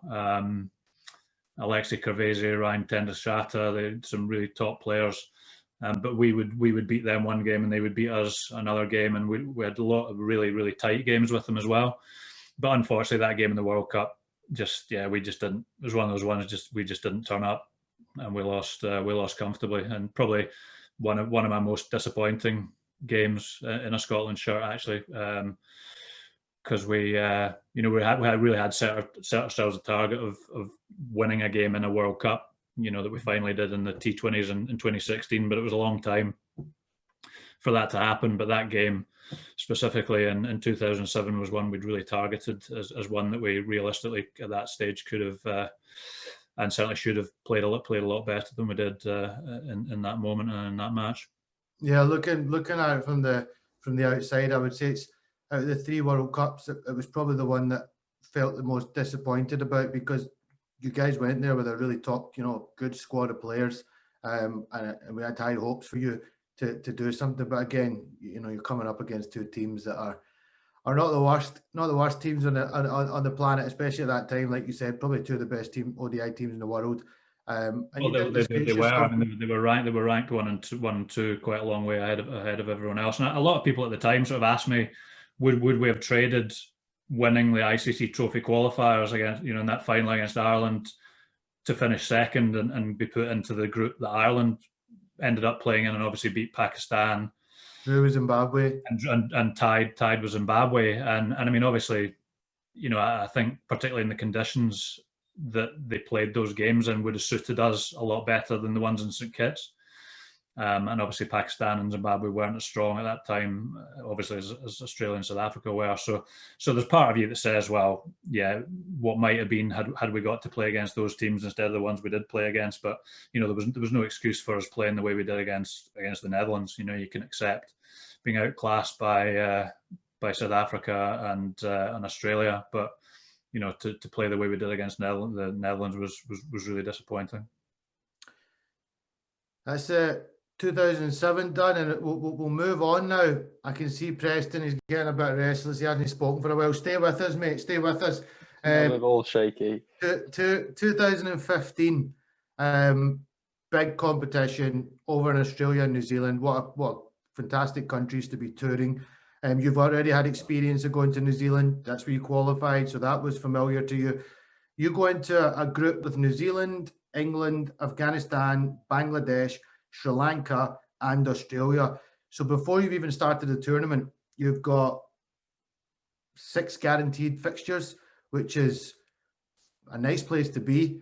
You must be looking at those fixtures straight away, thinking Afghanistan, Bangladesh, their 2 games we're looking to win. But let's start at the top, which was the New Zealand game. How did you feel going into that game? What was your expectations? Yeah, as I mentioned previously, I think the team, the squad was very well prepared for the whole tournament. So we were pretty excited going into that New Zealand game to play them at Dunedin. It wasn't going to be an easy game, that was for sure. I remember the warm up very clearly. Just everything was so surreal. It's something.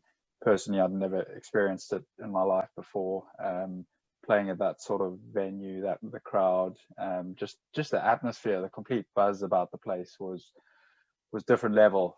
So we knew, that's something that we were just not used to.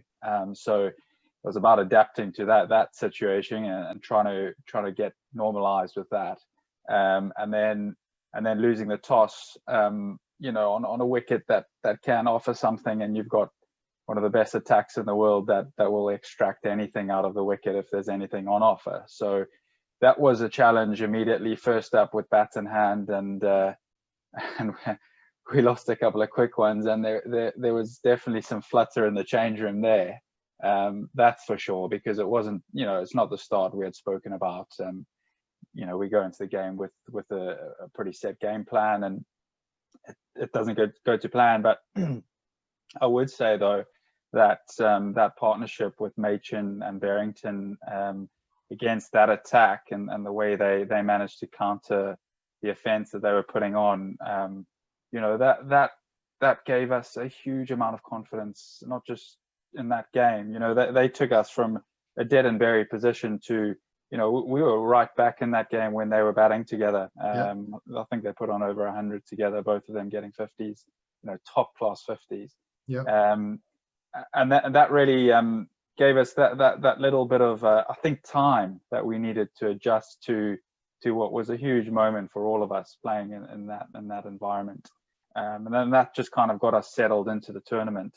As it panned out, that innings didn't go according to plan. Barrington got out in relatively quick succession, and I can't remember what we got, 150 odd. But then the way we turned that around, and people often forget about this New Zealand game, but we came out and took 7 wickets against the World Cup finalists, defending 150 or whatever it was. You know, so although it was a very, very difficult start, we knew each game wasn't going to be easy. So it gave us time to adjust, and you know, I think we held our heads high coming off that pitch against a very, very strong New Zealand team.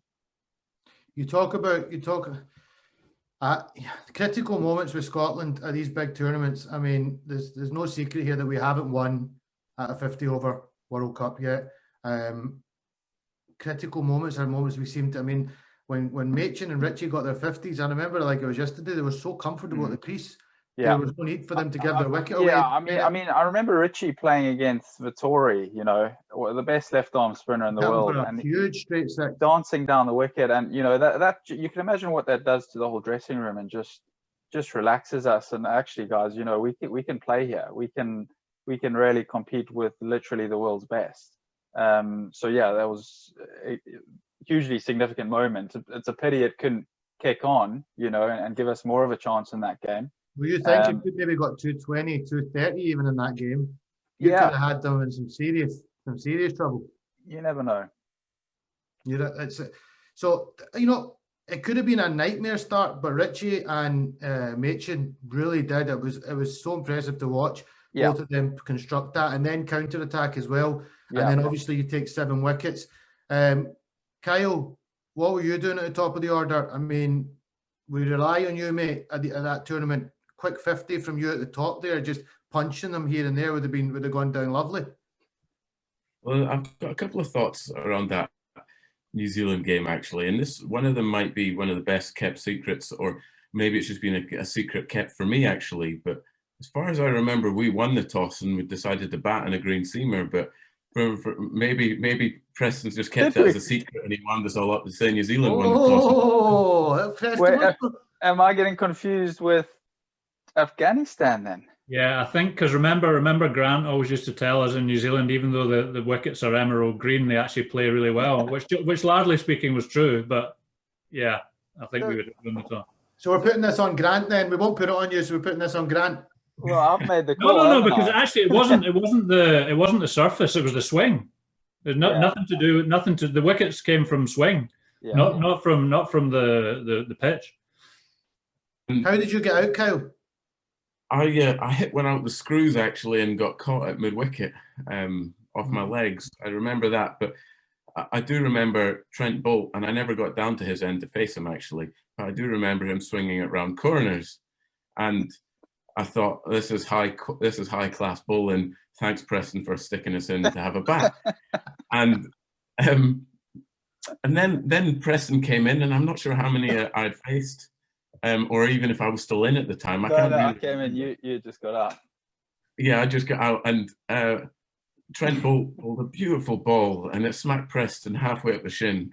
And we'd only just, one of our first attempts of using the reviews, and Preston's like this. It just swung straight into halfway up middle stump. Call him Shane Watson. Shane Mommsen. Oh, God. Listen, you're not wrong. You got to take a chat. Listen, I'm backing you on that, Skip. I think you got to hope that it might but it doesn't sound. I mean, he's quite stump to stump, isn't he? Swinging it back in, it's probably hitting middle, halfway up, I'd imagine. But Yeah. but what I remember. So carry on. Pete. No, carry on. I was going to say, what I remember though is how late he swung it, and the people hitting on the pads. Look, we've had some really good players of seam bowling, and people who weren't not used to, players that were used to playing swing bowling. You know, the conditions we come from and the ball moving around, but it was just thudding into guys' pads, and it was some high quality bowling, and the lateness that he managed to get the shape from was just, you know, made it even trickier. But the other thing that I do remember from that was the real nice build up we had and when we arrived in Dunedin, you know, with the Scottish background and Robbie Burns and the statue there in the main area there in Dunedin, and the feel of going to the ground. I know Preston said we weren't used to that, and we certainly weren't in terms of the warm-up, but you could hear the fans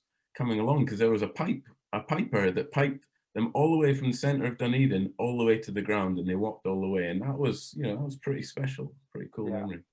Especially the other side of the world to have that support. That's brilliant. So you move forward, you know, not a bad start. But definitely had, you're right, people probably do forget that, you know, you had them 7 down, very, very strong team who go on to play in the final, but it wasn't to be. You move forward into the next game, which is against the English, I believe. Was that game 2? Was that game 2? That's what I've written it down. If I make any errors, okay, yeah, feel free to correct me. I'm pretty sure it was, because I've written it down on order from what a senior campaign was, but somebody might comment and say I'm totally wrong, but that's, you know, such is life. England game. England game's an interesting one. Again, Hagley Oval, beautiful ground, and it was an England team that, you know, were there for the taking. You know, you can't compare that England team to the team that we later beat in 2018 or whenever it was. You know, that England team at Hagley Oval.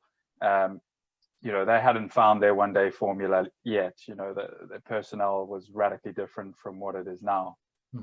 So we knew we had a chance there. And I think it was Moeen Ali opened the batting. Shows you how far they've come. And I think he got a ton in that game. But he actually, I think it might have, the first over, nicked one to Crossy down the leg side. And we gave it a little, you know, sort of semi-appeal, and then didn't review it, and he nicked it, and went on to.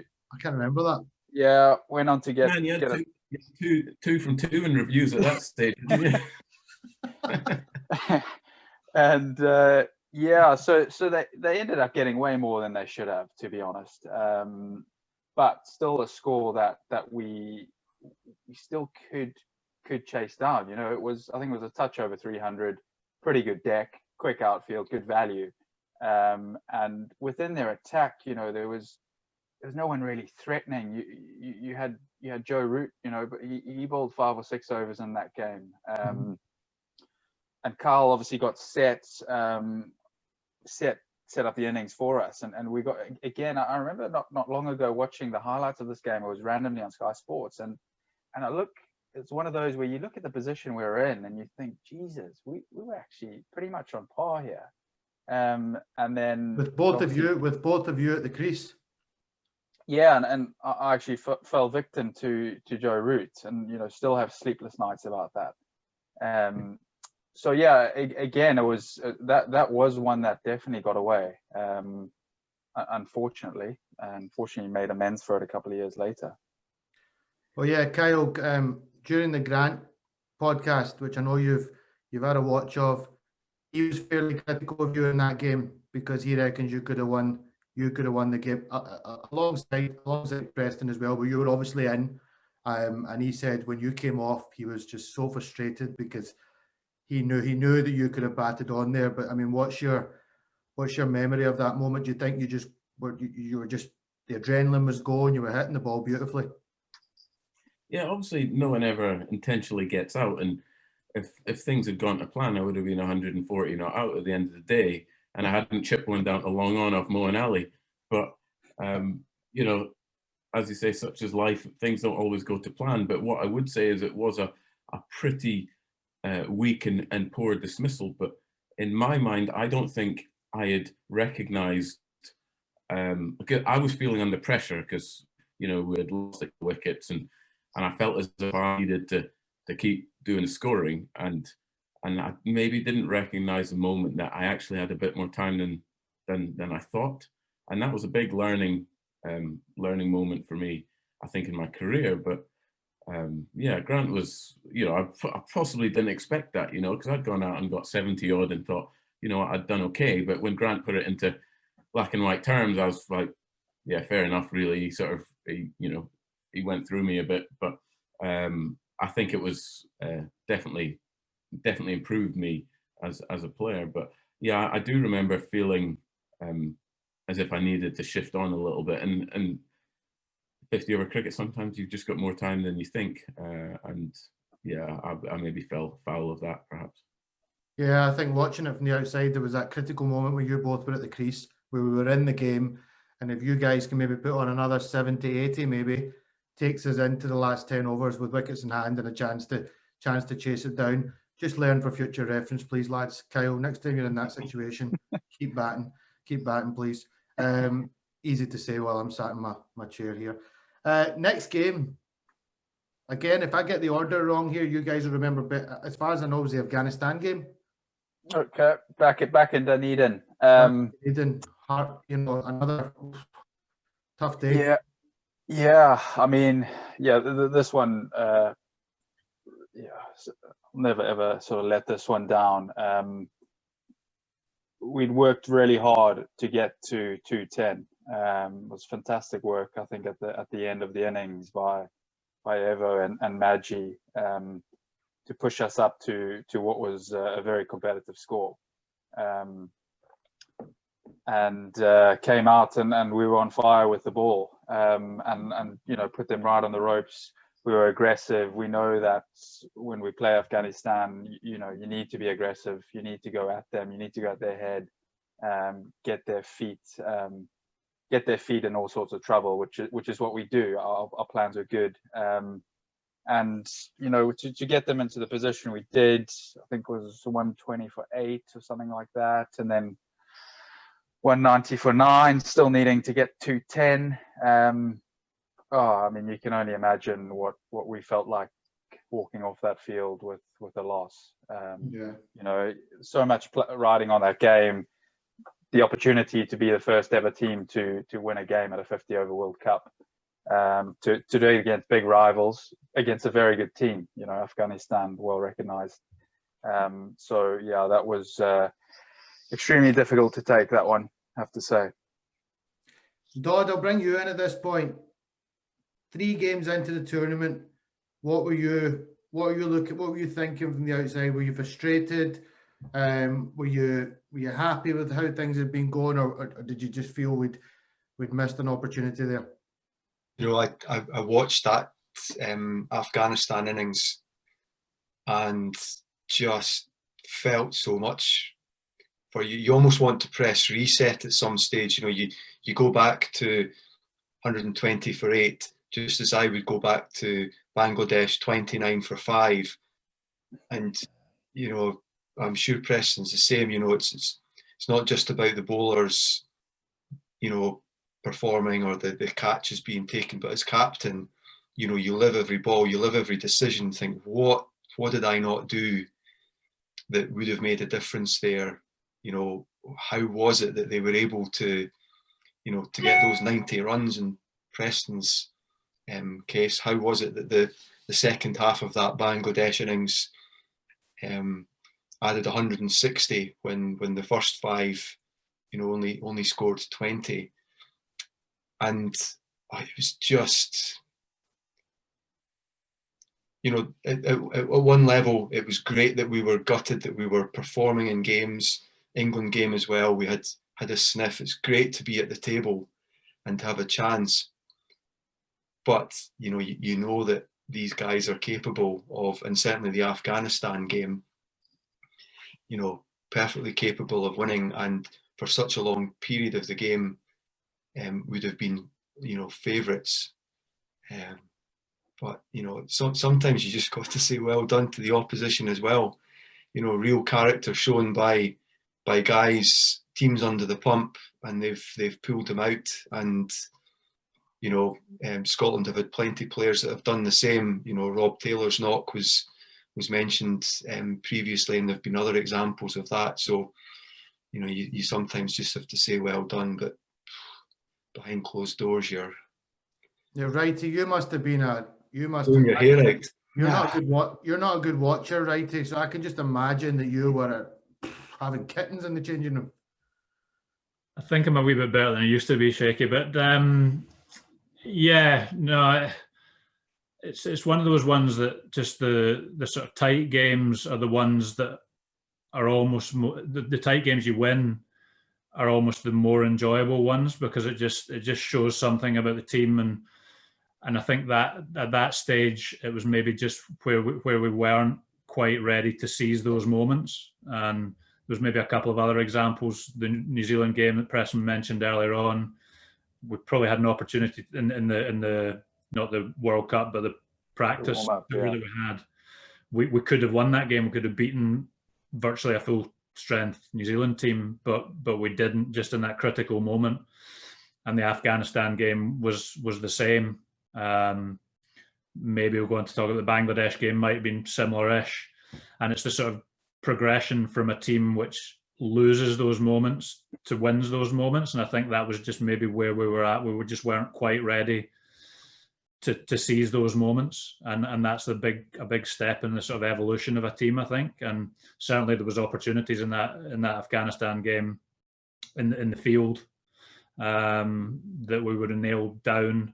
And maybe just relating the chances we had in that Afghanistan game that we missed to the England game in 2018 that we won, there was actually a couple of moments in the field that we just absolutely nailed that were almost in a way similar to the Afghanistan games.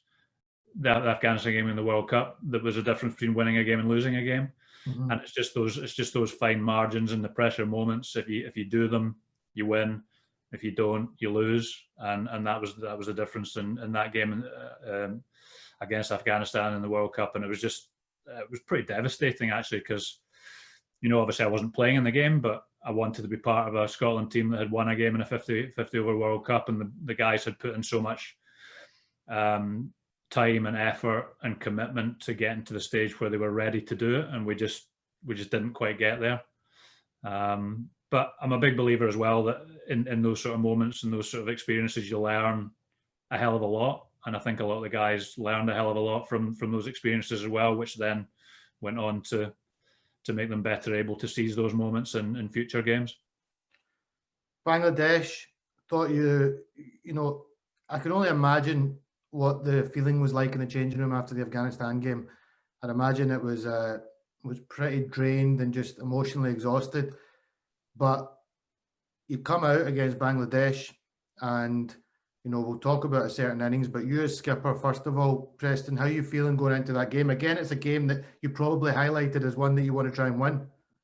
Yeah, absolutely. I think the beauty of touring a place like New Zealand is, you know, you go to some beautiful places, and that game was in Nelson, and I remember we got a few days off and we managed to get up the coast and, you know, spend some proper just relaxation time, go to some amazing beaches.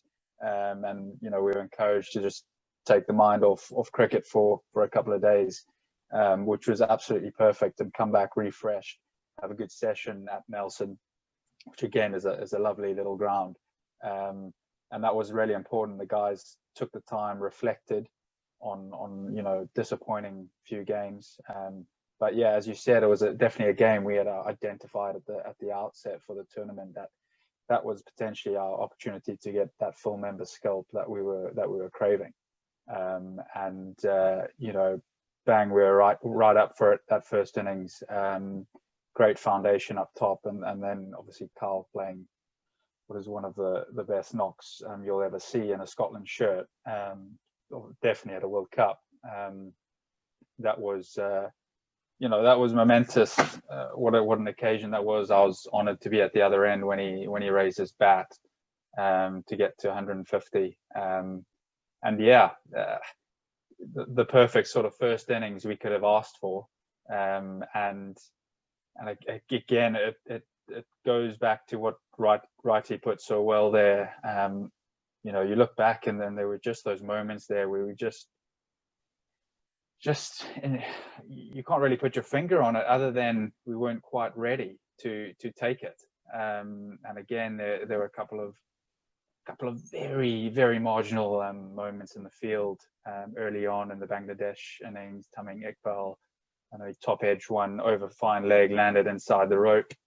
You know, guys on the rope take the catch, different story. He ended up having a blinder of a knock.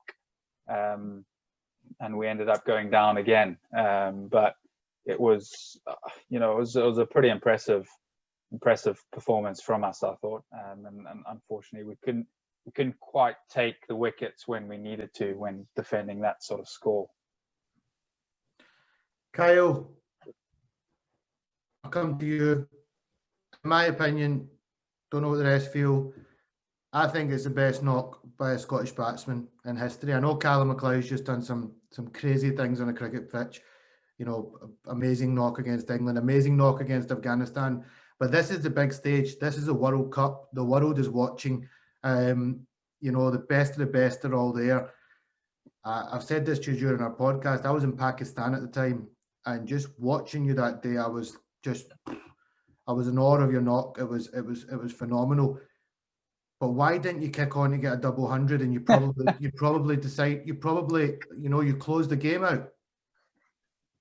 Yeah, no, I'd thrown away that opportunity against England, and this was my chance to make amends. And well, first of all, I'm not sure what Preston's talking about, but I don't remember the ground being that small. I thought it was British to see the ground big. No, it was a stunning venue, absolutely amazing ground. We had a great day for it. I genuinely was eyeing up a double 100. It was in my mind, and I'd already planned out how I was going to do it when I was out there. And I was literally going to try and hit every ball from six with the breeze from the one end. And then I happened to sort of top edge a flimsy pull shot, and just got caught caught deep square leg out of nothing really. It was a long hop. So that was pretty disappointing, but genuinely in my mind, I was considering, right, if I can get going these next couple of overs, hitting with the breeze, which was actually my plan before that. It was actually in my scopes to maybe reach that, but it wasn't to be. And like we said, it was another opportunity missed in terms of closing out or giving us a better opportunity to win a game on a great venue. And it was just, it was disappointing. We've gone through, and I'm remembering moments of these games as we talk about them, and the missed opportunities that there are some, and the one thing that Grant did say to us in this Dundee trip was, the door was open, we just weren't able to walk through it yet, and that was just an opportunity, another opportunity missed, and it was sort of bittersweet, I guess for myself. It was actually the first time I think my parents had seen me score 100, and I think I got a few leading up to that point, but actually a live 100, which was pretty special. So it was a bit bittersweet. Look, it was a great performance. You really, you did us all proud in that game. Again, it was just frustrating not to see you get over the line, and then you move forward. Now, I think it's around this time that the camp has a little bit of unrest. Preston, your captain, you work directly with the coach, Grant Bradburn. Wright would have been involved as well, I'm sure.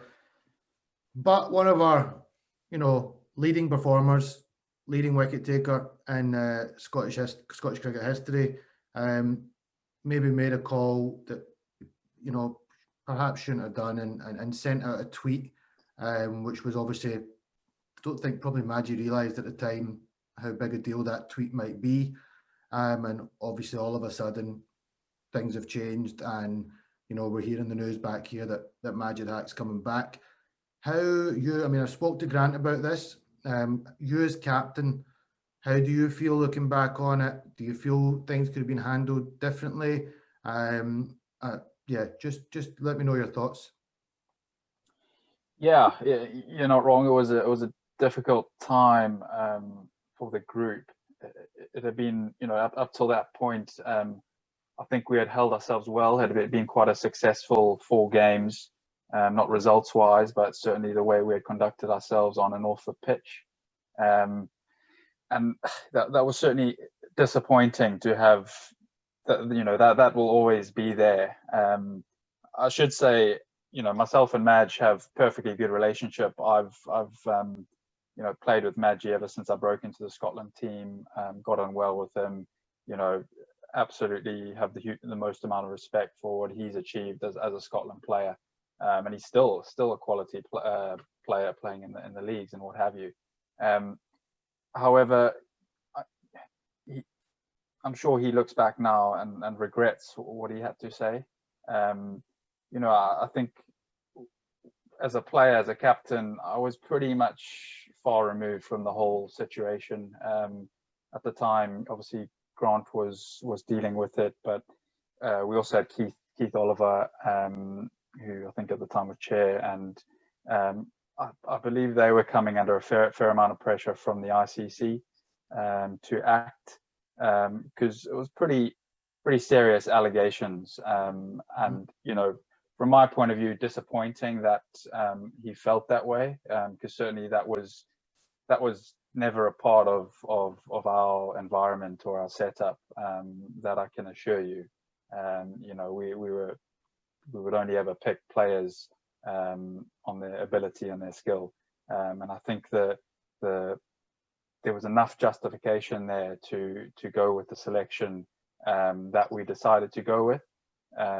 Obviously, Madge, proven performer, but Wright alluded to, and George alluded to earlier on, about whether you can, you know, take these opportunities to give youngsters with potential, with ability to see how they go on the world stage, you know, and that could just open them up and flower, and they can blossom into something quite special. So Leeski was ready for the opportunity, and we decided to go with him. Unfortunately, that meant that we had to leave Madge out, and yeah, it was disappointing. Is probably my underlying feeling, because I, you know, good friends with Madge, whoever that was directed to, we don't know, but it's disappointing that he felt that way within our camp, within our environment. So I would say that the team and the reaction, the way we sort of dealt with it, I think we did as best we could, and the communication within the camp. Yes, the next 2 games, again, very difficult games, and I don't think it ever became an issue where it affected our performance on the pitch. So yeah, we'll look back and you know, there's nothing that can be done about it now. But yeah, just disappointed that there is that sort of scar on that tour. Yeah, no, it was sad to see it happen. But these tournaments, sometimes certain things can happen. People make decisions, you know, with high emotion at the time, and things can happen the way they did. And obviously Madge came back, but then you as a team had to move forward. You play against Sri Lanka in the next game. If I'm right in saying, a youngster put his hand up in that match, Freddie Coleman, was it that game that he got a couple of runs? Freddie got a few, yeah, and Freddie's a sad case of a player who was you know, too good to leave the game at the age that he did, unfortunately, from a Scottish point of view. But yeah, I remember he batted beautifully down in Hobart. You know, really looked comfortable against an international attack, and you know, gave us some hope in that chase. Obviously, it was a pretty daunting chase. Sangakkara had put on, you know, what was probably the best innings I've ever witnessed while in the field. It was an absolute masterclass, and he just, you know, absolutely toyed with us, our field settings, and you know, it was quite something. I don't know what if you feel the same about that knock, Carl, but I remember just, you know, wherever there was space in the field, he found it with absolute ease. Yeah, what I do remember is his 100 against us was a record-breaking 100. I seem to remember it might be 3rd or 4th in a row. And speaking about that, for me, is I had the pleasure of bowling a nice wide half volley to send him to that record. So obviously not a normal person to be bowling. I was just going to ask, Skipper, what the hell's Kyle Coetzer doing bowling in a full ODI at a World Cup? Well, I think there might have been a little bit of background there, Preston. You know, I do like to talk about my bowling, and I may have got him out with a filthy drag down in a tour game earlier in 2015. So perhaps you managed to talk your way into a bowl. Yeah. And Preston thought, well, you know, he looks like he's batting with a barn door at the moment, so we might as well try something. And, I do remember breakfast the next morning, and Kumar did thank me for that nice wide half volley, actually. So yeah, it was a pretty special. I mean, he's a special player, isn't he? And it was an amazing innings, and he had an outstanding World Cup. I just remember wherever Preston put his fielders, he just hit it somewhere else. I think as well, I remember about that game at Sangakora when he subsequently went on to get man of the match, and then gave his trophy to Richie's nephew, I think, when he was walking off, which I thought was, you know, you're going to save your man of the match things, but I thought that was quite cool from him. I'd imagine he's got quite a few in his locker. Yeah, I suppose he does, yeah. So you go into the last game of the tournament, playing against the Aussies. I'd imagine by now, man, he's pretty tired. That's it's a really, really long, compared to, I mean, not so different to George's World Cup, but I think there's even more games than you played as well. Is it one more game? You must be quite tired going into that game. Yeah, it was a long World Cup, as you say. Next game again was in Hobart. Had a bit of time off. Again, what a place that is. As well, got to explore the city. Yeah, I mean, you know, we still had not quite put in that 100 over performance. So there's still definitely drive there and hunger to want to go out there and compete with you know, best team in the world. And that would give us a chance to really, as Grant would say, see where the bar is. Because pretty much when I look back on that World Cup, that World Cup was about seeing, okay, that's where everyone else is, that's where we need to get to, and use it as a measure. And you know, we went out there again. That's a good story about Collingwood in the in the pre-game meetings, talking about the Aussie bowlers and Stark and what have you. And I can't remember what he said exactly, but something along the lines of, you know, it's quick, but you'll adjust. It's not just, you know, try and stay in the moment. And then that first ball that I think Stark delivered, you know, Collingwood screaming in the dressing room, doesn't help as well that the dressing room at Hobart is side on, so everything is looking like lightning bolts coming from them. But no, that was a brilliant experience. And again, guys stood up and made themselves counted in that game. Kyle, good memories of that outing?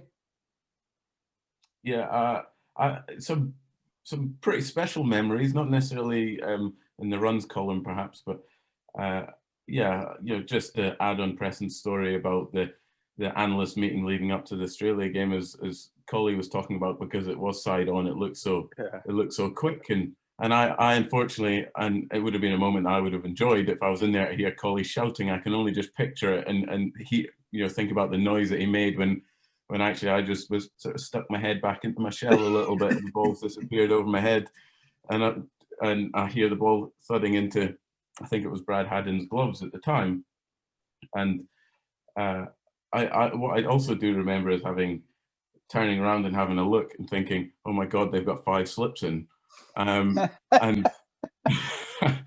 Callum walking down the wicket and, like, as you do, doing a bit of gardening, but there's nothing to garden because it was the first ball of the game. And he was just asking if I was okay. And apparently my eyes were as wide as they possibly could be. And I think I just nodded and went, yeah, it's okay. And I proceeded to get an absolute working over from who at the time was the #1 bowler in the world and who was the best bowler in the tournament. And it was some lesson in the fact that I was so desperate to get down to Pat Cummins' end. Shows you how quick and how dangerous as well. he was. Yeah, and Stark was frightening in that tournament. And Shaky, that was even before Mitchell Johnson got a bowl. So I got to experience something, and, you know, as Preston says, Grant kept saying, now we know where the level is. I certainly got a showing of where the level was that day. So and I had a few words from David Warner at point, who had opened the batting with at Durham before, and he wasn't saying them quietly. He was certainly shouting over the whole ground, he's not getting forward, lads. And yeah, he was damn right I wasn't getting forward, because the ball was coming past me like a rocket. So that was a hell of an experience. But to play against Australia in their home, in their backyard, was pretty special, really. You know, we've discussed all the games. We've went through all 3 tournaments. I want to just finish up. There's one bit of fun I want to have with you at the end, but just a couple of quick questions. We've all touched on it at some point or another, but I'm going to be pretty ruthless on it. Why have we not won any games at the World Cup? And we can't keep surely saying we're not quite ready. Surely now, this is the sad part, and this is something, Preston, you went on the warpath. I think that was what the subject was when you were speaking with the media, that the game's kind of getting, you know, the ICC aren't growing the game. And you had a couple of things to say during the media stuff, which I actually really liked. I was loving it back here. Great to see a Scottish captain, being vocal. But a few times you have touched on, we just weren't quite ready to get through the door. When are we going to get ready to get through the door? Because our neighbours, who are our biggest rivals, have managed to get through the door a couple of times now at a big tournament. You've all gone quiet all at once. Let's go, Wrighty. You've not spoke for a while, Wrighty. What's going on? Why are we not winning? Well, I think there's any number of reasons. I think fate, bit of luck, bit of composure in critical moments. I mean, certainly in our World Cup in 2007, we just didn't play well enough. It's totally simple. In that tournament, we just weren't good enough. We didn't have any stage of any of those games that we were going to win any of those matches. So, you know, it's pretty easy to explain those 3 away, even though, you know, realistically speaking, we could and should have done a lot better, at least against the Netherlands. But we talked about that earlier. So from those ones, they're easy write-offs. George can speak about Bangladesh in '99. Obviously, the other 3 of us were there for Afghanistan in 2015. So yeah, I mean, it's any number of reasons. I mean, 2007, if we'd played Pakistan and Zimbabwe, who knows what would have happened. But in our tournament, we just weren't good enough. It's as simple as that. And the other moments that I've seen, having been a coach in 2015 and a spectator in '99, there were moments without doubt in both those tournaments where we should have won matches, and we just weren't quite good enough or composed enough or clinical enough in terms of the execution of our skills in those moments to see those games through. And that's sport. Anyone else want to explain? Yeah, I do think, Shaky, that experience genuinely it does have a huge factor when getting into those moments, you know. And that is definitely what was sort of driving my anger towards the ICC, and I was trying to portray that because I was so frustrated, you know, having to do those post-match interviews, coming off the field against Afghanistan, knowing that we are a better team, we should be walking away with a win here, and we're not. not making excuses or anything like that, but I just know if we had been playing more cricket, giving us more fixtures, that we would be better placed to deal with those situations. Unfortunately now, you know, there's been a huge amount of progress, and the guys are getting those fixtures, and I, you know, 100% believe that come next time round, when we are in that 50 over World Cup, the guys are going to be incredibly well placed to get, you know, at least a couple of victories. Well, that's the real sad thing. We've actually gone on. I think right now the Scottish cricket team is probably, you other guys can comment and say otherwise, I think they're best squad of players that we've had at looking like they can beat some of these big countries, and they just proved it. You know, just a year and a half or so ago, 2 years ago now, by beating England. Yet we can't get into the 50 over World Cup now. Like that's really, really frustrating, and that's got to be a frustration for all of you. I mean, starting with yourself, Dodd, back in '99, you know, you've opened the door for guys like Kyle to come through, Wrighty to come through, and now the opportunities don't look quite as, it's like we're taking a backward step. Yeah, well, I don't think there's any doubt, Shaky, that over that time, not only in Scotland, but the whole standard within the associate members has just improved incredibly. And to be at the, you know, right up at the top of that tree at the moment, you know, it speaks volumes. I think Preston's point is absolutely spot on. You know, to be thrust into a big tournament like that, to be playing against world-class opposition, it's tough at the best of times.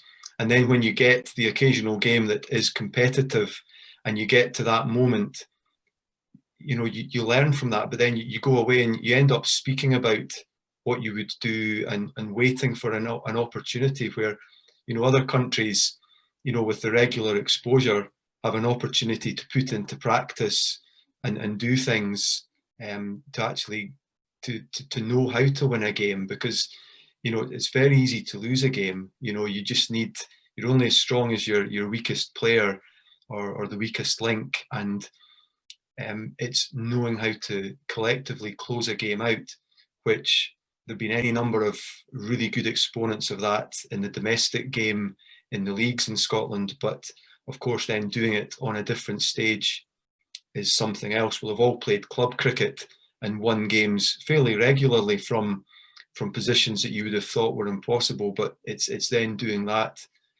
you know, when you've got Afghanistan 120 for 8, 90 off there, just win the game, just be ruthless, win the game, learn from it, do it the next time, the next tournament you're at.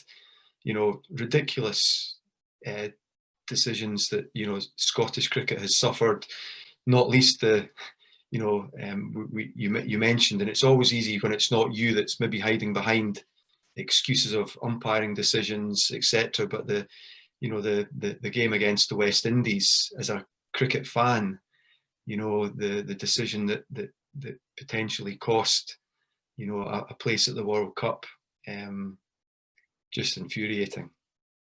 Yeah, there was don't know. Obviously, I spoke to Kyle about it, but I mean, even still, it must give you nightmares. But current captain, I mean, what do you see? It's very obviously we're living in uncertain times. Nobody really knows what the roadmap looks like at the moment.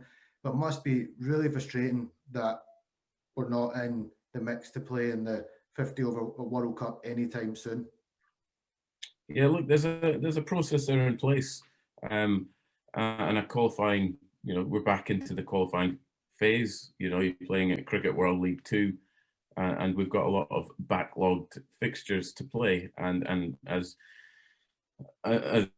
George alluded to, every one of these associate teams are just developing at a really impressive rate. And some of these teams that we're playing against are pulling together really, really dangerous teams. And it's important for us to try and stay ahead of the curve there and be willing to play a style of cricket and willing to play in a way that we want to win the game, like be willing to win, be willing to go out there and put your neck on the line to be able to beat better sides and play with a consistency that'll get us first of all to the qualifier and then hopefully through the qualifier. But by the way it's the tournament and the qualifiers is looking, and fingers crossed all goes well over the Cricket World League games, we've got a pretty substantial battle to even get to the qualifier, let alone get through the qualifier, which is going to be a real cutthroat with a few full members involved in there as well. So look, the path to get there is certainly very challenging. The message I would say to the ICC is to stop reducing the number of teams in these tournaments, because as far as we're concerned, and as we alluded to earlier, the impact that has on the people who are watching the games within those countries, the teams that do qualify, but the exposure in terms of qualifying tournaments is certainly better, and more of those are on TV. But what those countries really want to see is an associate team playing well at a World Cup, and I certainly think we've got the ability to do that. We've just got a battle in our hands to get there, and we just have to keep believing that that's our ambition. That's where we want to get to. We've got to keep believing that journey will be a tough one, and there will be some ups and downs. There already has been in our Cricket World League fixtures, but I have full confidence in our squad of players and the staff and everyone in Cricket Scotland wanting to head the right direction and the same direction. So I've got full confidence in them, and I fully expect players to be putting up their hands to get us hopefully to that tournament. We've got a good attitude there, Skipper, that you're not giving up, you're still going for it. But I think there's a clear message to the ICC, as Preston certainly was very vocal about. You were very vocal about as well, Kyle, during the qualifiers, that you unfortunately didn't get through. But it's a World Cup. Let's grow the game. I mean, you look at the Football World Cup, you look at the Rugby World Cup. Some of the best stories are when you see the underdogs come through and they win. And I think the fact that associate countries have won in the big stage should have really encouraged them to grow it more. But here, let's see what the future holds, right, chaps? Yeah, Shaky. Unfortunately, the fact the associates have won on the big stage and knocked the Indias and these sort of people out, that's why they want to cut it down. Unfortunately, they're scared that but they're worried about coming up again. That's the issue. They don't want. Like 2007, that was exactly what happened, and why that format would never be used again, because India lost to Bangladesh and didn't make it through to the next phase. And of course, the old BCCI, point of view, that's absolutely started in the BCCI, right? Don't get me started on it. They kind of hold the monopoly of world cricket just now, and it's pretty obvious to see that they pull the strings. But yeah, I remember that very well, Righty. What you've said there was a lot of politics involved, and things have changed since that World Cup. But here's hoping they might reconsider and bring the associates and bring more of the associates into the World Cup. Right, lads, just to finish, you've all given up quite a bit of your evening. I can see a couple of guys are getting heavy-eyed now. Just want to have a little bit of fun to finish. Now, what we're going to do is we're going to pick the best 11 from the 3 World Cups that we can, but it's not a big lengthy discussion. This is what you're all getting. George, because he's the oldest, we should always respect our elders. We'll get first choices, and then we will go from there. So Preston, Dodd and Wrighty all get 3 picks.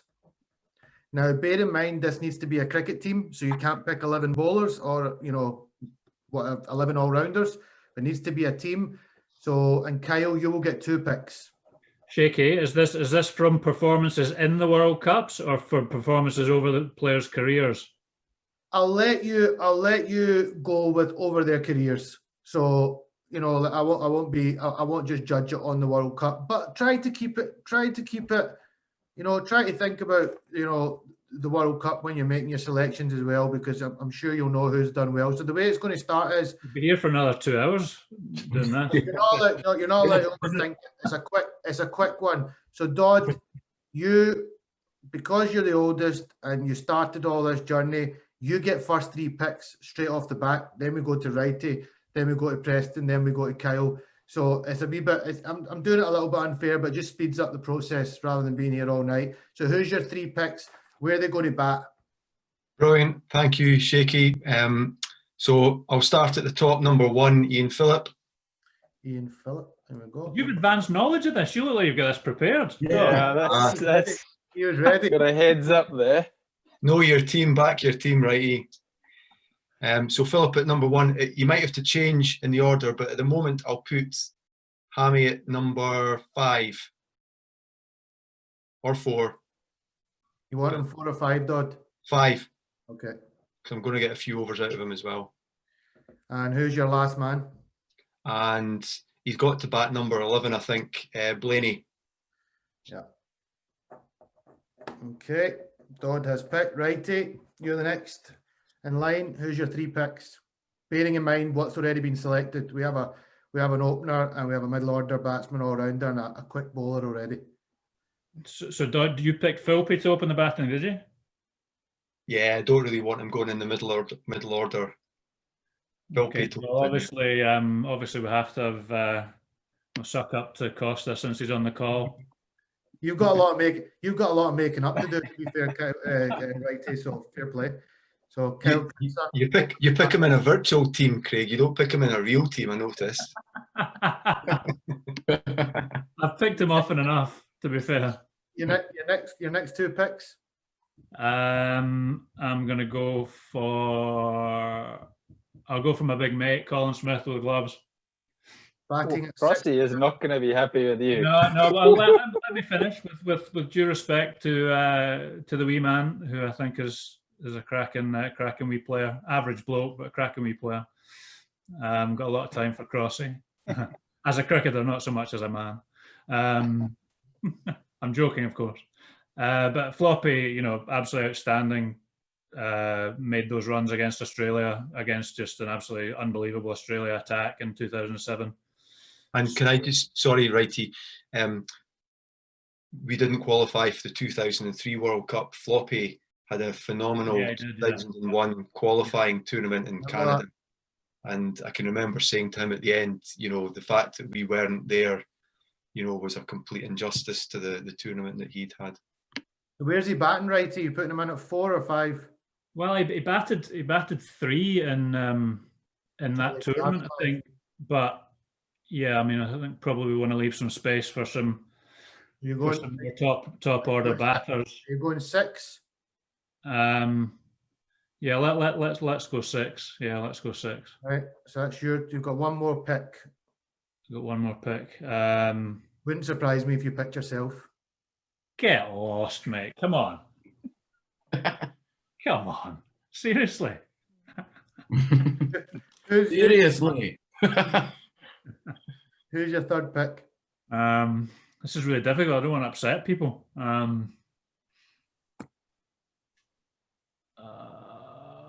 Gee. I want to pick one of the current team. I've already picked one of the current team, haven't I? Yes, you have. God, see, this is my. I need time with these. You then. You hold on to your last. Move on. I don't think I should go on my picks. I need to think this through. Preston, what's your 3 picks? I am going to stick in Neil McCallum. Where are you going? You're putting him at. Already got Gav at 5, Floppy at 6. You're going to bat Macker at 4? 4, yeah. George? 2 things, Preston. Sorry. I've got to go to work tomorrow and probably see Macca. Jakey, can we make sure that this doesn't go out before tomorrow? And are you going to have Macca and Hammy in the same team? Really? You know, just for I've done a podcast with them. It's coming out in the next couple of weeks. Myself and Flanner's done one with Macca, so you'll have a good listen. I'm sure you'll enjoy that. He was in great form. But yes, no, it won't be out for a fortnight yet, Dodd. So you're safe. So you've got McCallum in there at 4. You've got 2 more picks, mate. So sorry. So we've got a top 6. We need a 3. We need somebody to bat number 3. Okay. We also need some bowlers. We're a little bit light on the bowling front. Yeah. Okay. Sorry. He's holding the fort on his own at the moment. Sorry, Callum McLeod at 3. Yeah. And Maggie as a spinner. Where does Maggie bat? 9 or 10?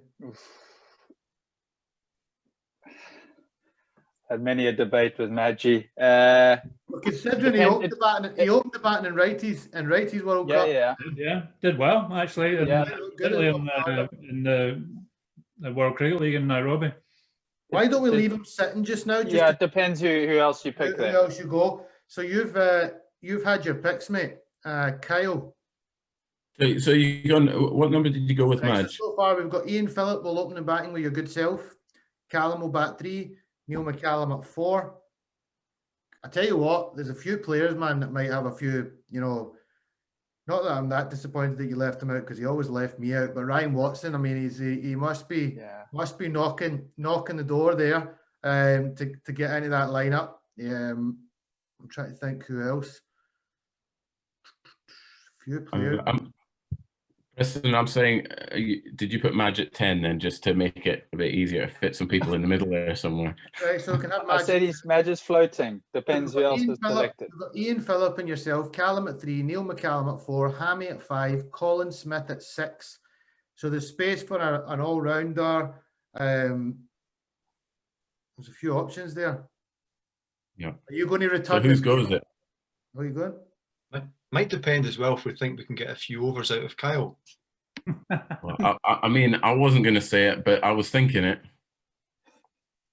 Is Wrighty going to go with his pick, or am I going with mine? Right. Well, I was going to say Rhino, but we've got too many batters, have we not? No, you've got that section done. We basically need a number 7 and 8. Is it me again? 9. We need 7, 8, and 9. Well, God, I'm happy to go. You guys captain your country, man. This is bloody painful getting a team out of you boys. You must have been terrible at selections. Too many good players, Shaky. Like bowling wise, you've got Hoffman, you've got Dougie Brown, you've got Azim. Oh, Chuck, I was going to say I would have Azim Butt in that team. Why would you not have a left armour? I reckon you could still have Rhino in there. Brinkley. And have Hammy at number 6. Smith at 7. He could be your 6th bowler. Hammy could be your 6th bowler and get a few out of Rhino as well. Is Hammy pre-issues? Pre-issues, yeah. This is Hammy pre-issues. This is 9 to 9. 9 to 9, Hammy. So we're going to go, let's put McCallum at 5 then and put Ryan at 4. Yeah? We've now got Ian Phillip opening with Kyle, Callum at 3, Ryan at 4, McCallum at 5, Gav Hamilton at 6, Colin Smith at 8. We only need 2 more guys. Colin Smith at 8? Good grief. That's a good lineup. No, Colin Smith's at 7 now. 7. He's at 7. So we need an 8 and a 9. Yeah. Does Maggi get up the order a bit more? I'm going to throw a name, and I'm going to definitely say that I think it would be wise to have an Azim Butt in that team. Gives you the option with the left arm. I think he's got him and Blaney complemented each other quite well in the opening attack. But then again, you've got Hoffy, who you could consider. Who would you be throwing in the hat from your World Cup from the seam department? Me. Can't probably talk. Sorry, Preston. I meant to say. I think Josh Davey would be knocking on the door. Okay. Is he knocking on the door, or is he in the door, or is this another example of not walking through the door? Come on, say it with confidence. Are you putting him in there? Is he your trump card at number 8 as an all rounder? He certainly, can do a job as an all rounder. But Dougie Brown. Dougie Brown, yeah, Dougie Brown. That's a good shout. What are we thinking? I was gonna throw in George Salmond, and I'll tell you the reason for it was because what he started off with, the inspiration for a lot of cricketers throughout Cricket Scotland, and obviously getting the chance to sit and chat to Caprice and really make a scene there at that photo shoot. I think that's a pretty special moment. Doddy, what's your bowling like? I'm just disappointed you have to ask me. I was rapid. Listen, I agree. You're in. I agree with you as well, mate. Like, George Salmond was a legend. It's really kind, but genuinely, please move on. If I'm going to put my foot down as a former selector, I think, given the names that are being bandied about and aren't being bandied about. Listen, I'm going to be nice here as well, right? You've got to consider Wrighty as well, surely. He's done all right. I know he had a pretty miserable World Cup. No fault all of his own. He obviously had family issues going as well. But through the years, he's been a consistent performer. And, Wrighty, as much as I've always had a love-hate relationship with you, you gave me my debut. I played a lot under you. And I have to say, as a leader, I think he was very good in the, in the county stuff, especially. A lot of wins Wrighty achieved. And did very well over time. I would be considering having Wrighty in the mix. What do you think? Kyle's just turned his face away from the camera. He's not. Kyle's just sick not of at all. camera. Not at all. It is a very dangerous lower order, middle order player, I'd say, Wrighty. Yeah. Did we actually decide on Azim Butt? Because I would probably throw him in there. Right. So it would leave one space left. Let's put Azim at 10. Let's give Maggi 9. I don't want to upset my mate Maggi too much by having him behind Azim Butt, even though Azim Butt could whack a ball. That leaves one spot at number 8. We've discussed Dougie Brown. We've discussed Wrighty. Who is anyone else that would you? James Brinkley's another one that was a good cricketer in '99. Josh Davies' name's been put in the hat. Number 8. Who's it going to be? I've not just because he's on this call. Because obviously Dougie Brown was a pretty special player, and I didn't get a chance to play with him a whole heap. But in terms of the grand scheme of things, of how much involvement Wrighty's probably had, I would probably lean that direction. I agree with you. And do we offer Wrighty the captaincy? Do you want me to leave this so you can actually say what you really think? Yeah, there's a few guys that look like they want to say something. They're all just kind of like, right, okay. I'll go off and you can finish this off. I think what Kyle said, it's difficult. I mean, Puggy is, we were the same age growing up, but I didn't actually ever play for Scotland with Dougie. He was off doing his stuff at Warwickshire, and you're never going to, on one level, what he did playing for England and playing for Warwickshire was quite outstanding. But same level. Let's be extremely. We've got the salt tires on. Yeah. After all, what Wrighty did for Scottish cricket, he took over the captaincy when I gave up, and what he and Juddy did, taking Scotland to the next level. If we got them anywhere near the start line, they were off sprinting pretty quickly after that. So I think the longevity of his career as well, I think, fully justifies his place. And he's got one or two good players in there to pull on for experience as well, not least the current skipper. But yeah, let's be sentimental about it as well. So we have a team. I'm just worried about McCallum. Is he going to have to bowl the part-time offies? Yeah, Preston, do you not fancy that slot you've just given to Mac? Absolutely. No. That's Neil's spot. Too many flags in the changing room. If we were going to argue it, I would be saying that would be an interesting. I think Preston, you would be, but the fact that you're a knight, you love a bit of Neil McCallum. I love Neil McCallum as well. Good, gritty cricketer, and you're giving him the spot. But I think you would have been given, if we're going to be really ruthless, I think it would have been a close call there. I think I might have been considering putting you in the mix as well. But we have a team. It is as follows. Ian Phillip will open the batting with Kyle Coetzer. Callum McLeod will bat 3. Ryan Watson will bat 4. See, Rhino, I hope you're watching this, and I hope you know that it was me that got you in this team. And you only the drinks guy, man. That's all I was good for Rhino. You got him in the team, Kaz, but you binned him from this podcast, I think. I binned him from this podcast, but he's coming on. He's coming on for another one. I've got lined up, so I've still got love for Rhino. Macker will bat at 5. Hammy will bat 6. Colin Smith at 7. Wrighty at 8, and we'll lead the side. Majid Hack at 9. Azim Butt at 10. Blaney at 11. I think that's a pretty steady Scotland World Cup team. Shame they can't all play together at some point, but no, that looks pretty good. And that brings us, chaps, to the end of what's been a really insightful podcast. I've really enjoyed it, to be speaking to all of you guys about all the different campaigns, and there's been different things that have come up that I didn't actually know about. And just as any final words from any of your good selves? Well, I mean, if the old man speaks first, you know, I've been sitting, Kyle maybe doesn't remember this, but back in, I think it was 91, he played in the North Under-13s, a tournament at Merchiston School. I think he was 9 years old at the time. His brother was in the team as well. And I was lucky enough to be the coach.